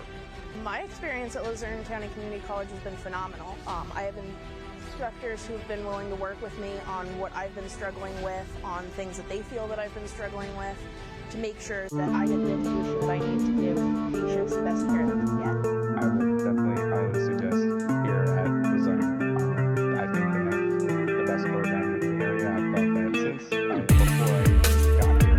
I can tell someone that it's hard and it's rigorous, but it's good because that's what makes you the best here. It has students that we interface with that they save lives. And when I meet with them, when I'm working,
Welcome to the Manuka Subaru Halftime. Hi, I'm Toby with NEPA Builders. Thanks for watching the game at home and listening to our message. We wanted to tell you about our Raising the Roof program. It's a partnership with Fox 56, 84 Lumber Company, and NEPA Builders to replace the roof for a family in need. Our Raising the Roof program is something that we came up with to support our community in a way that only a builder could. We believe that businesses have a responsibility to support their community the same way that they support us. Building a better Northeast is our motto, and this is just one of the ways that we do that. So if you're at home, what we're asking you to do, walk outside your door, look up and down your street. There's somebody that needs a roof that can't afford it. Visit our website, nepabuilders.com, nominate that person, and help us build a better Northeast.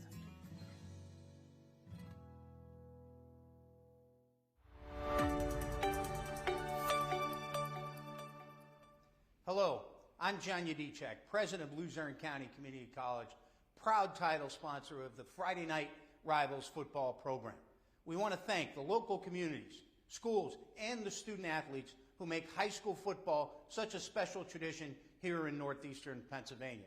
At Luzerne County Community College, we believe in the power of education, teamwork, and community. That's why we're so proud to support the Friday Night Football program and to donate $250 to tonight's home school. From all of us at Luzerne County Community College, thank you for letting us be a part of your Friday nights, and good luck this season. And before tonight's game, we're happy to present the Nanticoke High School and Principal Amy Sibick a check for $250, courtesy and thanking Luzerne County Community College. We'll bring it back in the booth. Bob Jan enjoying a game. 21-0 the score. Tunkhannock has pretty much, I'd say, dominated the first half, but their last possession didn't go as well. Nanticoke held. They'll get the ball to begin the third quarter. So your thoughts on the first half? Thoughts on the first half. Coach Keating came up here. They got off the bus. They did some things well. Their first two drives, touchdowns. Third drive, they stalled. Okay. Nanticoke showed some sparks of life. They had some great offense going, but then they shot themselves in the foot. And then Tunkhannock came back for a third score.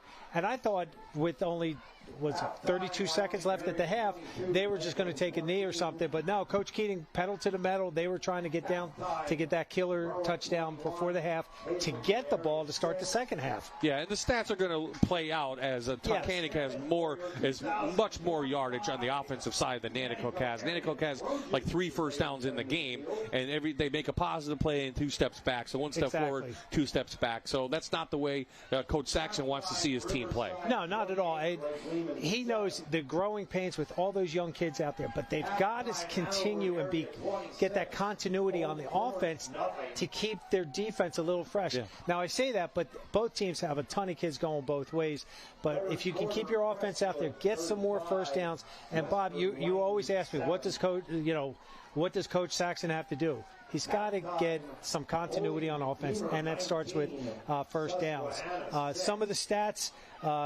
Siprich had 84 yards rushing and 1 touchdown. Lewinsky, how about this? He rushed for 44 yards in the touchdown, and he's thrown for 49 yards in the touchdown, and the other touchdown was caught by Colin Gregory. And then Mr. Guzman from Nanticoke has 21 yards of receiving, and that's been basically the plus side for the Trojans. Okay, let's take a look at the first half highlights. So Andrew Lipinski goes out there, one of their top wide receivers for the Tigers, and Nanticoke goes Tunkhannock goes right to the ground game and the power football. You're right, 13-yard scamper there for Siprich for the first touchdown. It's just the ISO play. Now they set that up beautifully for Lewinsky on this play action in there. They run that ISO again, quarterback sneak for 11 yards.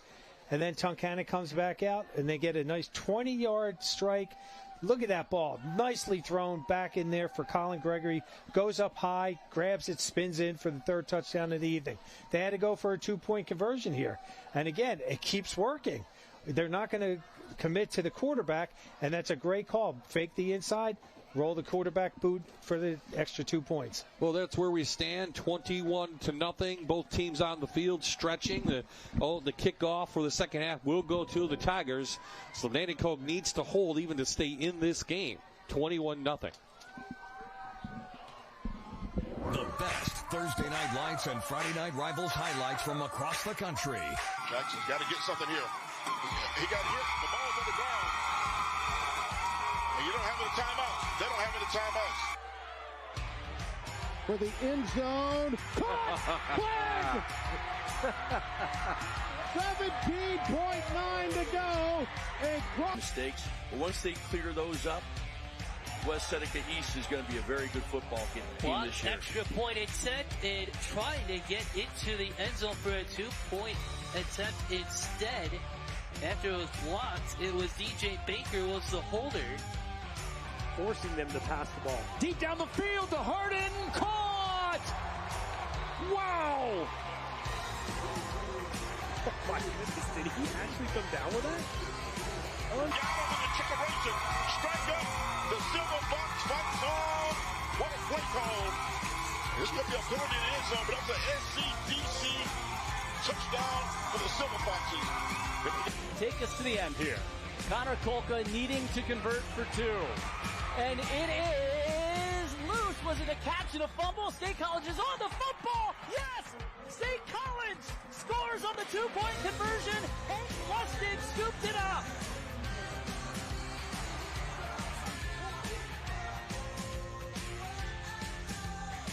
So after those national highlights, Tunkhannock gonna receive the opening kick of the third quarter. This is O'Neal weaving, bobbing his way through, and finally going to be taken down the 34-yard line. Vince had a chance to talk to Coach Saxon. Let's see what he had to say about the second half. Yeah, Bob, talked to Coach Saxon coming out of the locker room, just asking him what the speech was at halftime. He said they weren't playing their style, and the main thing they want to focus on is cutting down on the penalties. Now, as for the second half and making a comeback, he said they just have to take it one play at a time. Obviously, a lot of stress being down 21-0 and not starting the half with the ball, but he has faith in his team to make this a close game for the rest of the way. Yeah, they're in the hole right now, but let's see what happens. So it looks like they're going to start in a wildcat position. That is Simmers, number 13, in the quarterback position.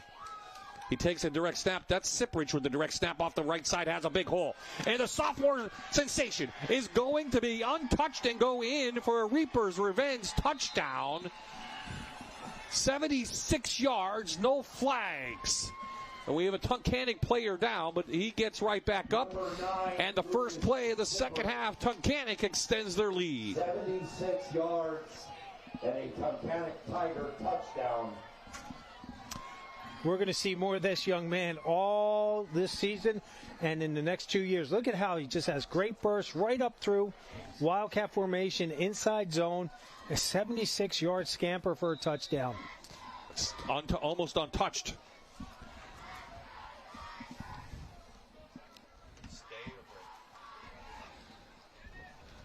O'Calamon for the PAT. Already missed one tonight.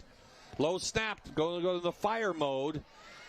Nanticoke all right there in their dark jerseys, and the PAT will go no good.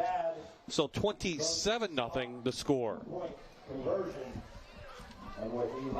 And here are the division standings. Berwick having a sensational year. Wyoming area right there. Berwick was leading Hazleton, Wyoming area in a dogfight with Lakeland. And they'll battle it out. And how about that? How about Berwick coming back and Wilkerson doing a nice job, and just C.J. Curry leading back the Bulldogs. And, I mean, you have a huge offensive line. You got a freshman quarterback in there that's an athlete, and, boy, they're making things happen. They are. There you see Tunkhannock, Hanover. Hanover was beating Old Forge tonight, and Lake Lehman losing to Riverside. So Division II looks like it will come down to two teams, Wyoming area and Berwick, before the season ends. And Berwick looks to start 4-0. For almost the first time since 2019. So we'll see Berwick later on in the year against Selinsgrove. And Selinsgrove getting their, looks like close to getting their first win tonight over Central Mountain. Crestwood 35-7 against Western Wayne. Holy Redeemer 19-6 against Susquehanna. as we're teeing this up. 28-7, Riverside over Lake Lehman. 24-7, Del Val over Scranton Prep. Oh, that's 31-7. Oh, 31, I'm sorry, yeah. yep. So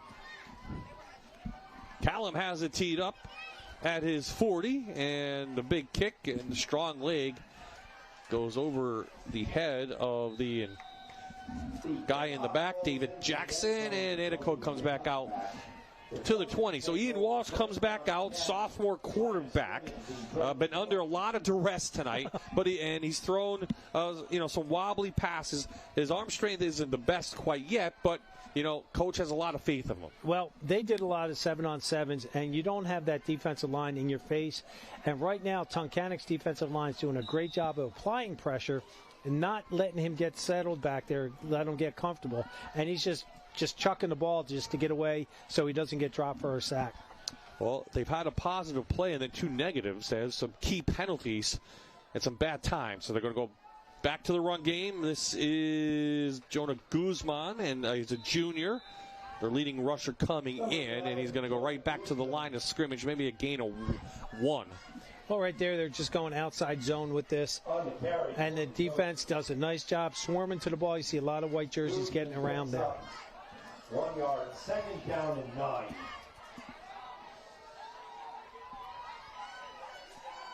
So they'll run out of this kind of a, pistol formation? Yes.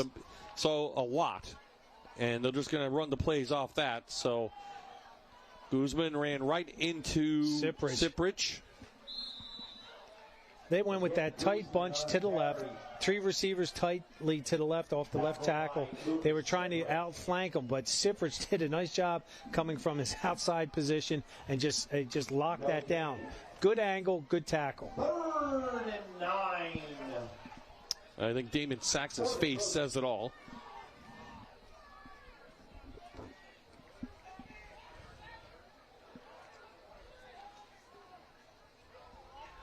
Here comes the blitz. Walsh under pressure just throws it down and coming back and making the catch. 32 was number 32, Corey Alvarez, the junior, but he's going to be short of the first down by 3 yards. Very promising, though, that Walsh is, boy, is he under duress. They sent 7 of the front 8 in there, and he does a nice job getting that, peels away from Siprich inside, and he gains positive yards. Put Jackson back again for another punt, and Tunkhannock should get good field position out of this. High, short, wobbly kick. Takes a Trojan bounce. Will be down right around midfield, and that's just on the Nanticoke side of the ball at the 49. That's where Tunkhannock gets the ball back. Second possession. Their opening possession in the 3rd quarter. Siprich took it 76 yards. They lead now 27-0, and there you see Lewinsky back on. They'll probably go into the quarterback position. Well, I know the Lipinski actually played some quarterback too, so I'd be interested to see who the back. Well, they have Randall Paxton listed also as a backup quarterback, number 12. Well, with Tunkhannock going to the Wyoming area next week, you know that Coach Keating wants to be at his best, so he may leave the starters in a little bit before he feels like they're playing what he wants, right? Well, I don't think Coach would be happy with 27 points at this point because Nanticoke has shown some glimmers. Back on the flout to Simmers. Simmers with positive yards has a Moravia Health first down. No flags down. He's up to the gain of 18 yards. Just a little pass and catch right here. And again, no one's on Simmers. So you see number 13 is bailing quickly. Chester Beggs from his inside linebacker position. That means there's no cornerback help out there. They drove him off, and it just was wide open.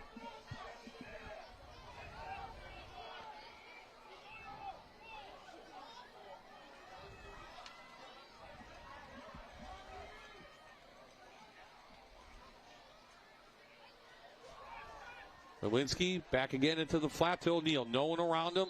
Just got his out of bounds. Another Moravia held first down. Gain of about 14. And I'm looking at the sidelines now. I see our spotlight player, Jaden Fondor, taking a seat. And also another senior over there. Is that like Guzek on the sidelines? Yes. I'm not sure what they're doing or what's going on. The two key players are not out there on defense. Looks like a shoulder pad adjustment for the big lineman. And I know I was talking to the freshman coaches from Nanticoke earlier before game, and they said they're starting to get that stomach bug that's going around. And there's Cyprich. Yeah, Cyprich up, bouncing out players up to the 10, gain of 8. Nice job running that boy. Boy, is he a tough kid. So Fondor looks like he might be out for now this game. Not sure what's wrong with him. The trainers are over there. And 1. So it's 2nd and 1 inside the Santarelli Oil and Sons red zone for the Tigers.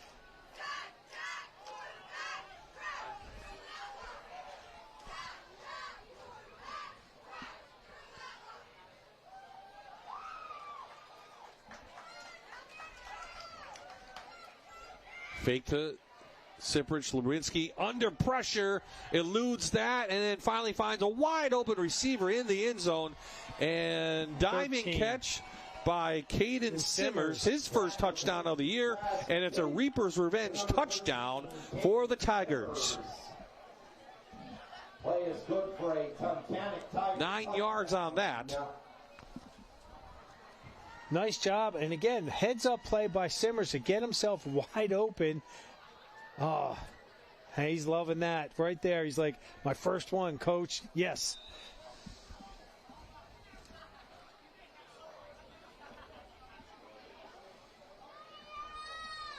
Now they're going for that 2-point conversion. In for 2, Lewinsky. Going to be underneath center. Power I.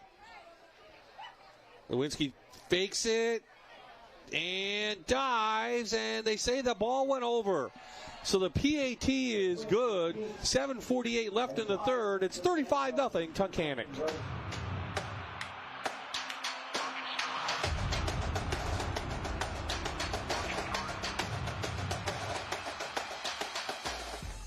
You're watching the Luzerne County Community College Friday Night Rivals, sponsored by Batfitter on MyTV WQMY.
Welcome back. The Tigers pouring it on ahead 35-0. And standing alongside me from the PA Army National Guard is Staff Sergeant Arthur Kohler. Now, Arthur, for those who don't know, what is the Army National Guard? So the Army National Guard is a part-time service branch, just like the Army Reserve. We're part of the Army, but we're a more community-based organization where we're here standing ready to assist in natural and man-made disaster relief for the local area. We're all local. You know, there's a bunch of different armories across the state of Pennsylvania.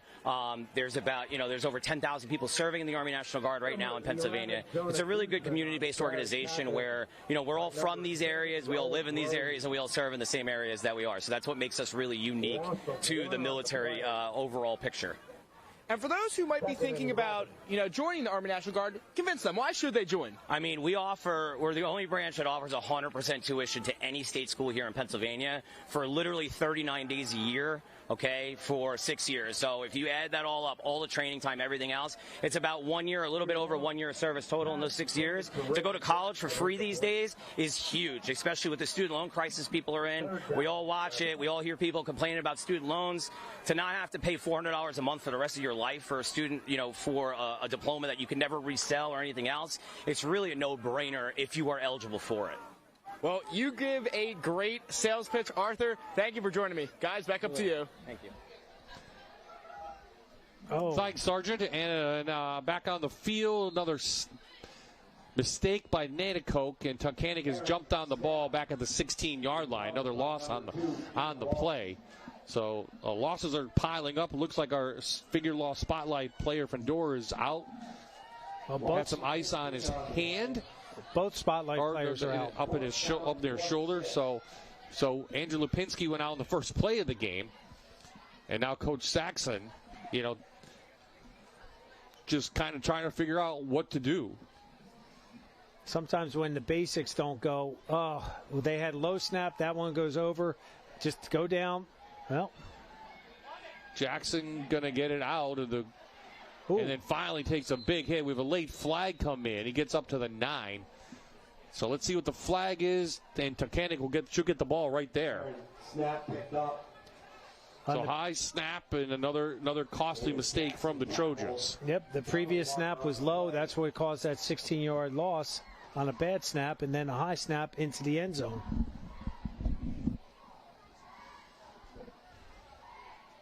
Sometimes you want to try to mitigate the damage by, I'll take the safety and then I get to punt it out.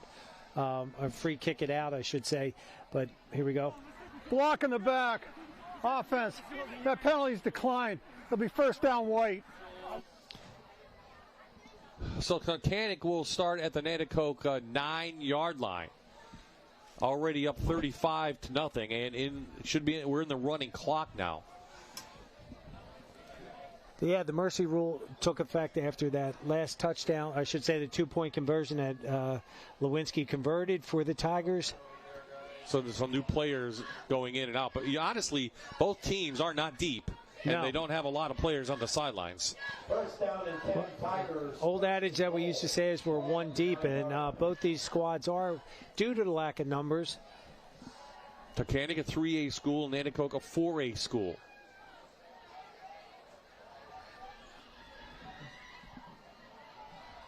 Boy, I think that was Jacob Salt. Was that number 11? Yep, another freshman who got the ball. 11, Jacob Salt on the carry for the Tigers. Back up, he's inside the 5. They're inside the Santarelli Oil and Sons red zone, trying to add on to the score. And remember, Tunkhannock has not beaten Nanticoke in a while. In 3 years. Well, no, more than that, because they didn't play a year. It was actually back before about COVID, before COVID. In 2019, they picked up their last win. I wrote it down somewhere, but I don't know where I put it. And then, it's probably on the roster sheet you gave the announcer for Nanticoke. It could be. See, we're good guys. We help out everybody up here. But it was 2019, Nanticoke's last win. Tunkhannock's last win over Nanticoke. So, power eye. And diving in is the freshman.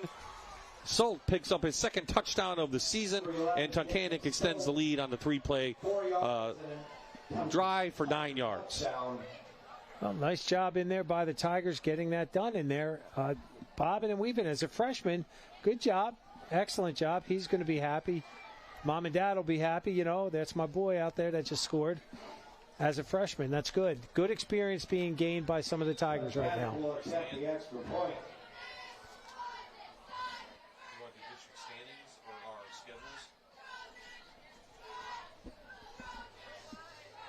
Callum's kick is up and through, and there you see 4:14 left in the third. 42-0 now the score. Tigers over the Trojans. And check out now what the Tigers have on tap. As we said, they played well against Trail. Holy Redeemer did not, and then Crestwood lost in that game. Then, now they have Wyoming area. Then they have Hanover. Hanover's playing very well. Lake Lehman is losing tonight. Montrose in that big game at Towanda. Yes, the bone game. And then they get Berwick, the last game of the year, at home. They've got some tough teams in there. And, again, kudos to Hanover area. First-year head coach doing a wonderful job down there. Lehman's always a backyard brawl. Montrose just doesn't have the numbers. And then Towanda, Coach Wecker is back as the head coach for his second year. So you never know when the battles of black and oranges are going. Again, it's at Towanda, and you want to talk about where they have to go for halftime, where the locker room is. It's uphill. You can go down, but coming back up at halftime, you have to leave the locker room 3 minutes early. Yeah, we saw that in the District 4 All-Star game, right? Yeah.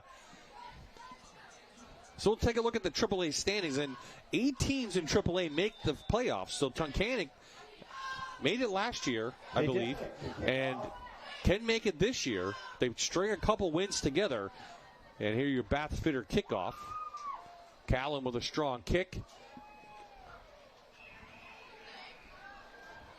This is Jackson. He's taken down quickly. Number 24, David Hoff, a senior, runs it in and makes the stop. So here are the AAA.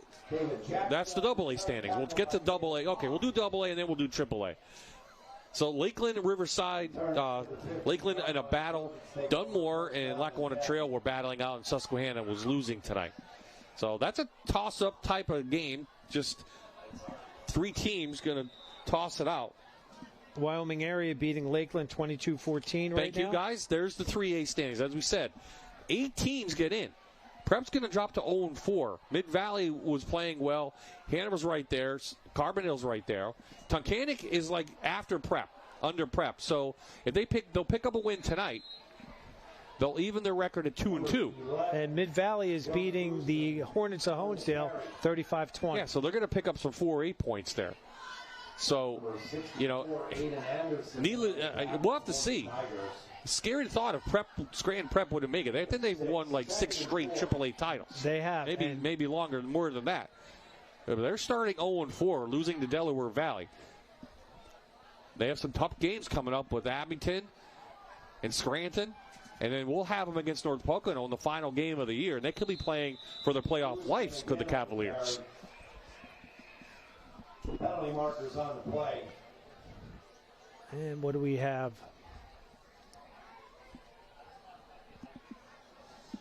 We have Guzman coming in. We have a flag down. I wonder if they're going to. Maybe they called face mask. Face mask on the defense. 5-yard penalty from the end of the run. Results on a first down. That was the incidental. You saw his hand came up, and it slid across his face mask, across his helmet. And that's why there was only 5 yards. So it's a Moravia Health first down for Nanticoke, helped by the penalty. Now, they did score 13 points late last week against Pittston area. Walsh has a receiver, and it's connected. Nice catch by Justin Johnson inside Tiger territory. Marked down at the 36-yard line. He got past Sipridge. Good separation there for about 2 yards. And then Sipridge had to tackle him from behind. You'll see this right here. The ball was thrown inside, so that was to Sipridge's advantage. 39-yard pass play, longest play of the night for the Trojans. First down. Too many men on the field for Tunkhannock. So a lot of guys trying to play. You're going to play with 12 then. But it was. They don't need to have 12 guys out there right now. I know they're up 42-0, but again, you have young kids. You're substituting, and just lack of communication amongst the kids.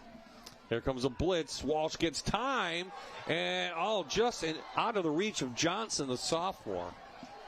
Well, if this series, what Nanticoke's doing, as soon as he's getting the ball, it's away. He's already got a predetermined receiver, and you'll see this. Boom. He gets the laces, and it's gone.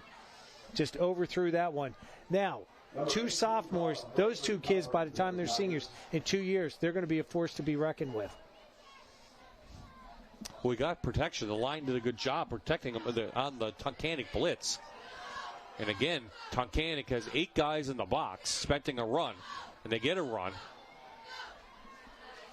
And making a cut is Jackson. And Jackson is up for a Moravia Health first down. Oh, that's Guzman. Excuse me. Guzman on the carry. So Guzman with a nice little run up to the 25. Well, they've got some substitutes in there for the Tigers, and they're doing a nice job. You see how the Tunkhannock reestablished the line of scrimmage, but Guzman does a nice job picking his spots and getting positive yardage. 25.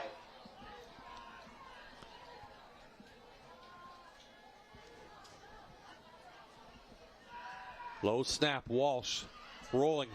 Going to take it himself. Slips 1 tackle, 2, and tiptoes down the sidelines.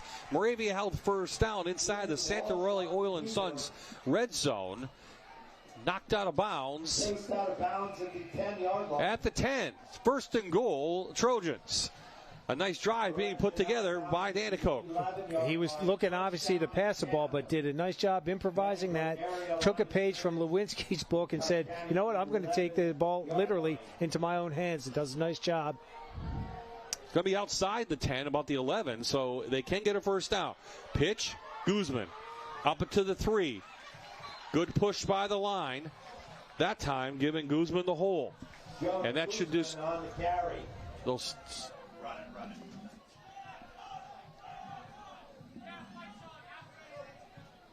And that will do it. 3 quarters in the book. Nanticoke knocking on the door. We start the 4th quarter after this.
Back to Frank Janoski Stadium on the campus of Nanticoke High School. The Trojans losing to the Tigers of Tunkhannock 42-0. Bob I, Jan Cicak, Vincent Goldschmidt on the sidelines.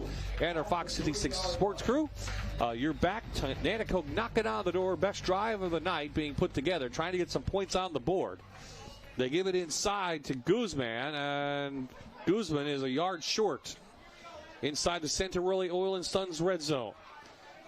So Tunkhannock has some backup linemen in there, but give credit to the Nanticoke offense. They are pushing them back. They are, and you know what? This is what all coaches instill in kids. Doesn't matter what the score is.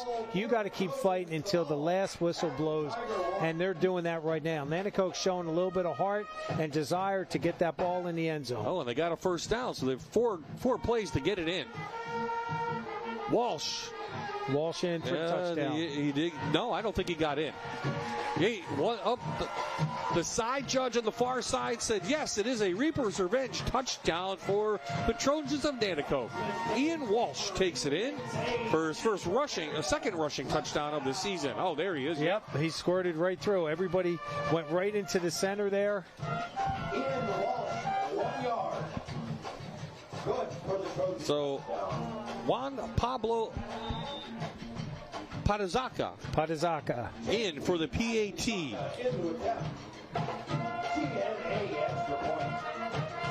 Low snap, and it is blocked. 11:20 left in the game. 42-6 to score.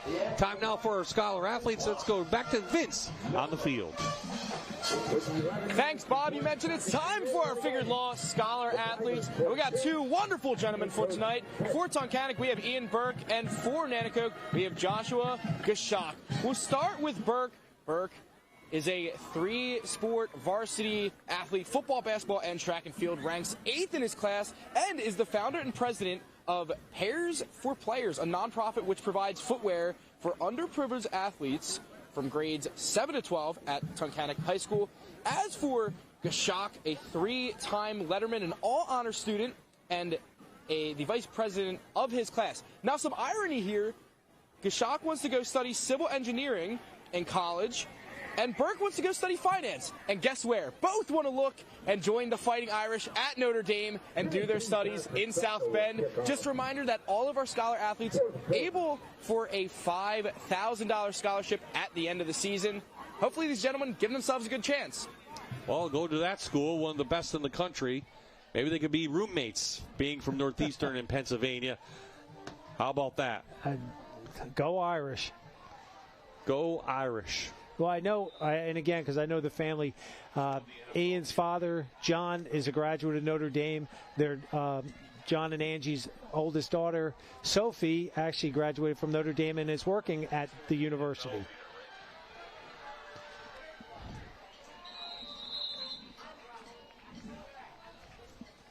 So, Tunkhannock will come back out. Number 8, Austin Werkheiser on the return for the Tigers.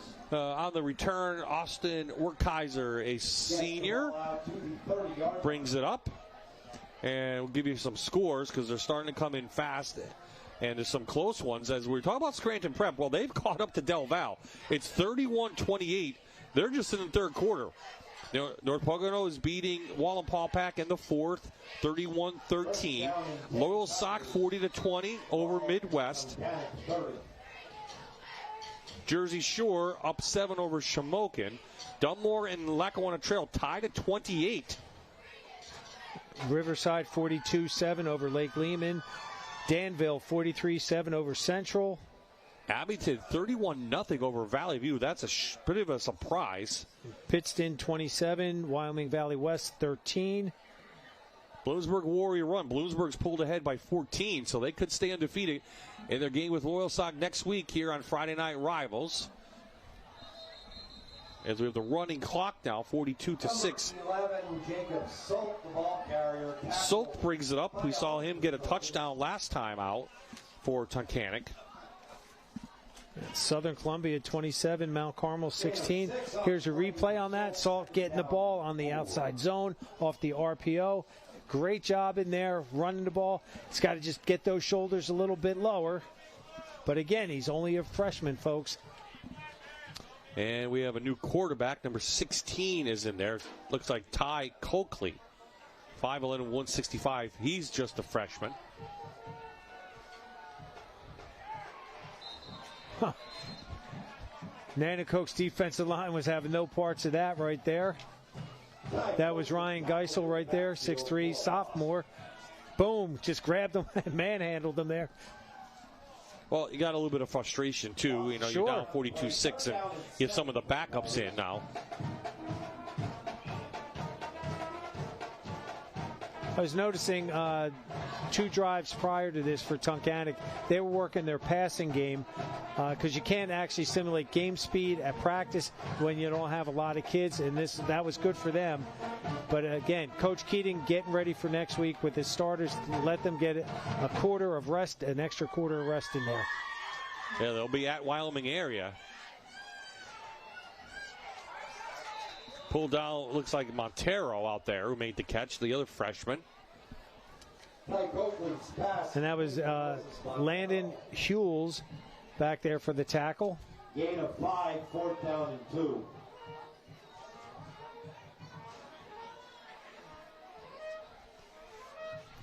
Again, the clock. So, clock will run. It's under 8:30 to play. Tunkhannock will improve to 2-2 on the year. Nanticoke will 0-4. Will head to Crestwood next week. Face the Comets. And each week, Damon Saxon just needs to see improvement practice to practice.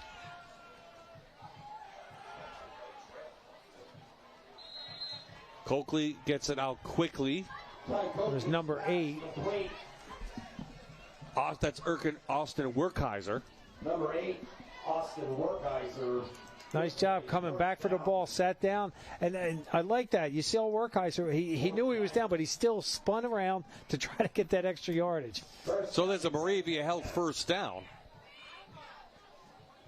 for the Tigers late here in this game. And the clock continues to run because once the mercy rule is in effect, it stays in effect.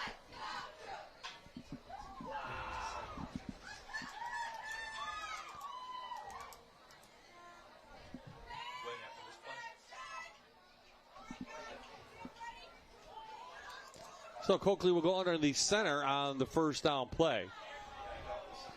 Hand it off, and Nanticoke is right there. Nice play shooting in. Number 13, Chester Beggs. Well, Mr. Vince Goldschmidt made his way to the other side, and he's got our Dr. Todd Smile Cam. Thanks, Bob. I'm here with Abigail Marbaker of the Tunkhannock cheer team. Now, let me ask, what is your favorite part about being a member of this team? I honestly love the atmosphere of Friday Night Lights. It's so fun to just come out every Friday and have a fun time with the girls, and I love watching our team win, like tonight. How long have you been cheering for? I've been cheering since freshman year. I did some junior Tiger cheerleading through Tunkhannock, obviously, but I recently started again as a freshman, and I'm actually a captain this year. And how does it feel to be a captain of this team? It's fun. I really enjoy it. There's 2 other captains too that we all work together, and it's just really fun. All right, well, it's time for the Dr. Todd Smile Cam. Girls, take it away. Let's go Tigers! Let's go Tigers! Let's go Tigers! Well, we always say, Jan, high school football wouldn't be complete without the cheerleaders and the band. Correct. Because they all go hand in hand. Yes, they're here for a football team, but as she said, she just enjoys being out with her friends and being part of the cheer squad. And unfortunately, the Tunkhannock band didn't make the trip tonight. Yeah, band director Ken Lucky, I texted him, and I thought it was something personal. You know, he didn't want to come and see me, but he did say no. It was they give their kids a week off, and the kids in the band and the cheerleaders, they all practice just as hard as the football players do. So have props to all those kids and their commitment. Senior David Hoff gets a rare touch, and he's got some positive yards. He's up for a Moravia Health first down, carrying Trojans along the way. Oh, they're going to be about a yard short. Let's see. One side's moving the chains, the other side's not. And number 24, Mark Welch, the junior outside linebacker for the Trojans, is down. I'm hoping it's the late fourth quarter crampage. I saw Charlotte Carpenter. So clock stops, 5:09 remaining. It's not too late to start college this fall. At Luzerne County Community College's Wilkes-Barre Center, late start classes begin this Monday, September 15th. Don't wait. Spots are filling fast. Apply today at luzerne.edu and take your first step toward your future. Luzerne County Community College, your future starts here.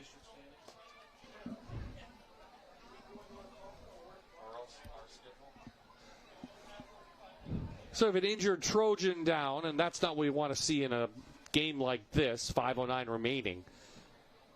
There are a bunch of injured Nanticoke players on the sidelines. Hopefully they can get healthy by the end of the year. So next week we will be in Bloomsburg, and we'll check out Loyalsock is going to win. They'll improve the 2-2. Bloomsburg was winning, could improve to 4-0. They are ranked our number 6 team in Friday Night Rivals, and that's a key Pennsylvania Heartland Athletic Conference Division III matchup. That's a lot to say, Bob. It is, and it is Fair Week. That is the first day of the fair. So they have a half day of school, and then they'll be at the game. Lakeland-Dunmore in a fight with Lackawanna Trail, and Lakeland with the Wyoming area. And then we will see Lackawanna Trail. Our first trip to the Pioneer City, Carbondale, is on October 3rd. Right now, they are locked. Lackawanna Trail and Dunmore, 28-28. Lakeland, unfortunately, it was on the other end. Wyoming area opened it up, and they were beating them handily. Okay. And Wyoming area, they will face Tunkhannock next week. Final score, Crestwood 49, Western Wayne 7. So, there's question marks always with Wyoming area because, they play in Division II, and they go in now facing an undefeated Lakeland team, and they're winning 31-14. So, hats off to Coach Randy Spencer and his staff. New quarterback, of course, Luke Kopechny there. They have them all over the field, and Justin Johnson, the running back, doing well. So they obviously found something working. They're going to beat an undefeated Lakeland team. And we will see Lakeland against, as you saw, against Dunmore. And Dunmore has a lot of fight in them this year. Maybe they can pull out that win against Trail. They see a bad toss on the first play, so it's maybe the last possession of the game. Well, it wasn't so much a bad toss. I want to see if we had we give replay. It was, I believe, one of the defenders had his hand on the inside arm of the quarterback. Ernie Mignoni, you're the best. Oh. No, he just pulling guard. He hit his own man. Jaden Thomas pulling for 56. That's not how you want to get on the highlights, but.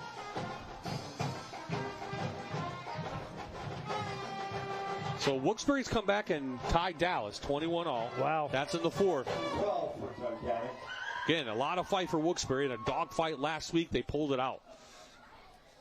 So, loss on the play. Inside handoff. Werkheiser again. Get a little bit of some touches here late in this one. Berwick's going to stay undefeated. Again, they're just running that base ISO play where the fullback's leading up through it, and that was a great burst by Werkheiser.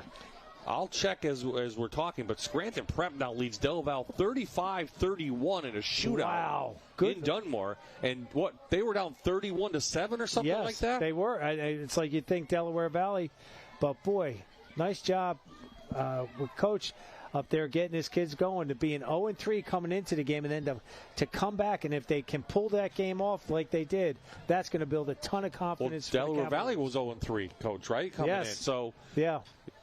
Which is really surprising. End of 3, 31-14, Wyoming area over Lakeland. Quick toss to Werkheiser. Better tackling from the Trojans. David Hoff again on the carry. Hoff on the carry, and that was number 1. Landon Hughes, I see coming in on there. There was a bunch of the blue jerseys, Chester Beggs and Josh Guzak coming in.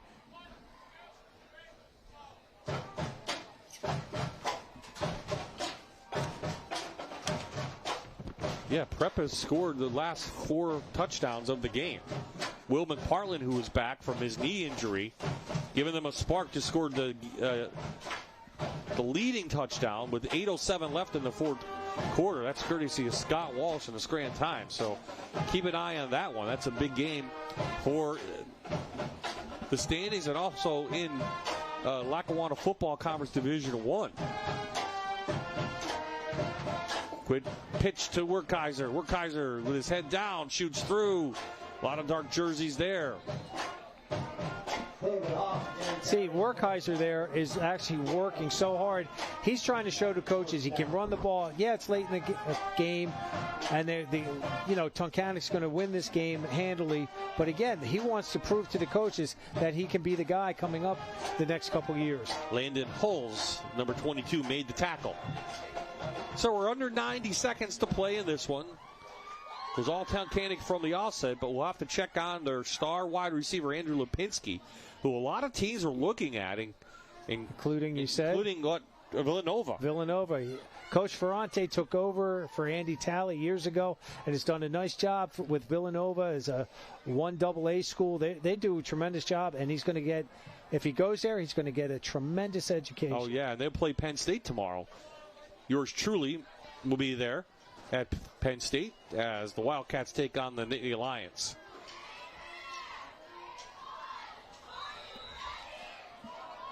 Coakley calls his own number on that one. Yep. So things heating up. We'll be in District 4 next week It's Fair Week starting next Friday, and we will kick it off with Friday Night Rivals' first trip down to Bloomsburg. Nanticoke happy after losing last week to Crestwood. They're going to pull off the win and improve to 2-2 on the year. Nanticoke drops a hard one and the fall to 0-4. Vince will have our Luzerne County Community College players of the game. And coming up will be our bus stop of the game.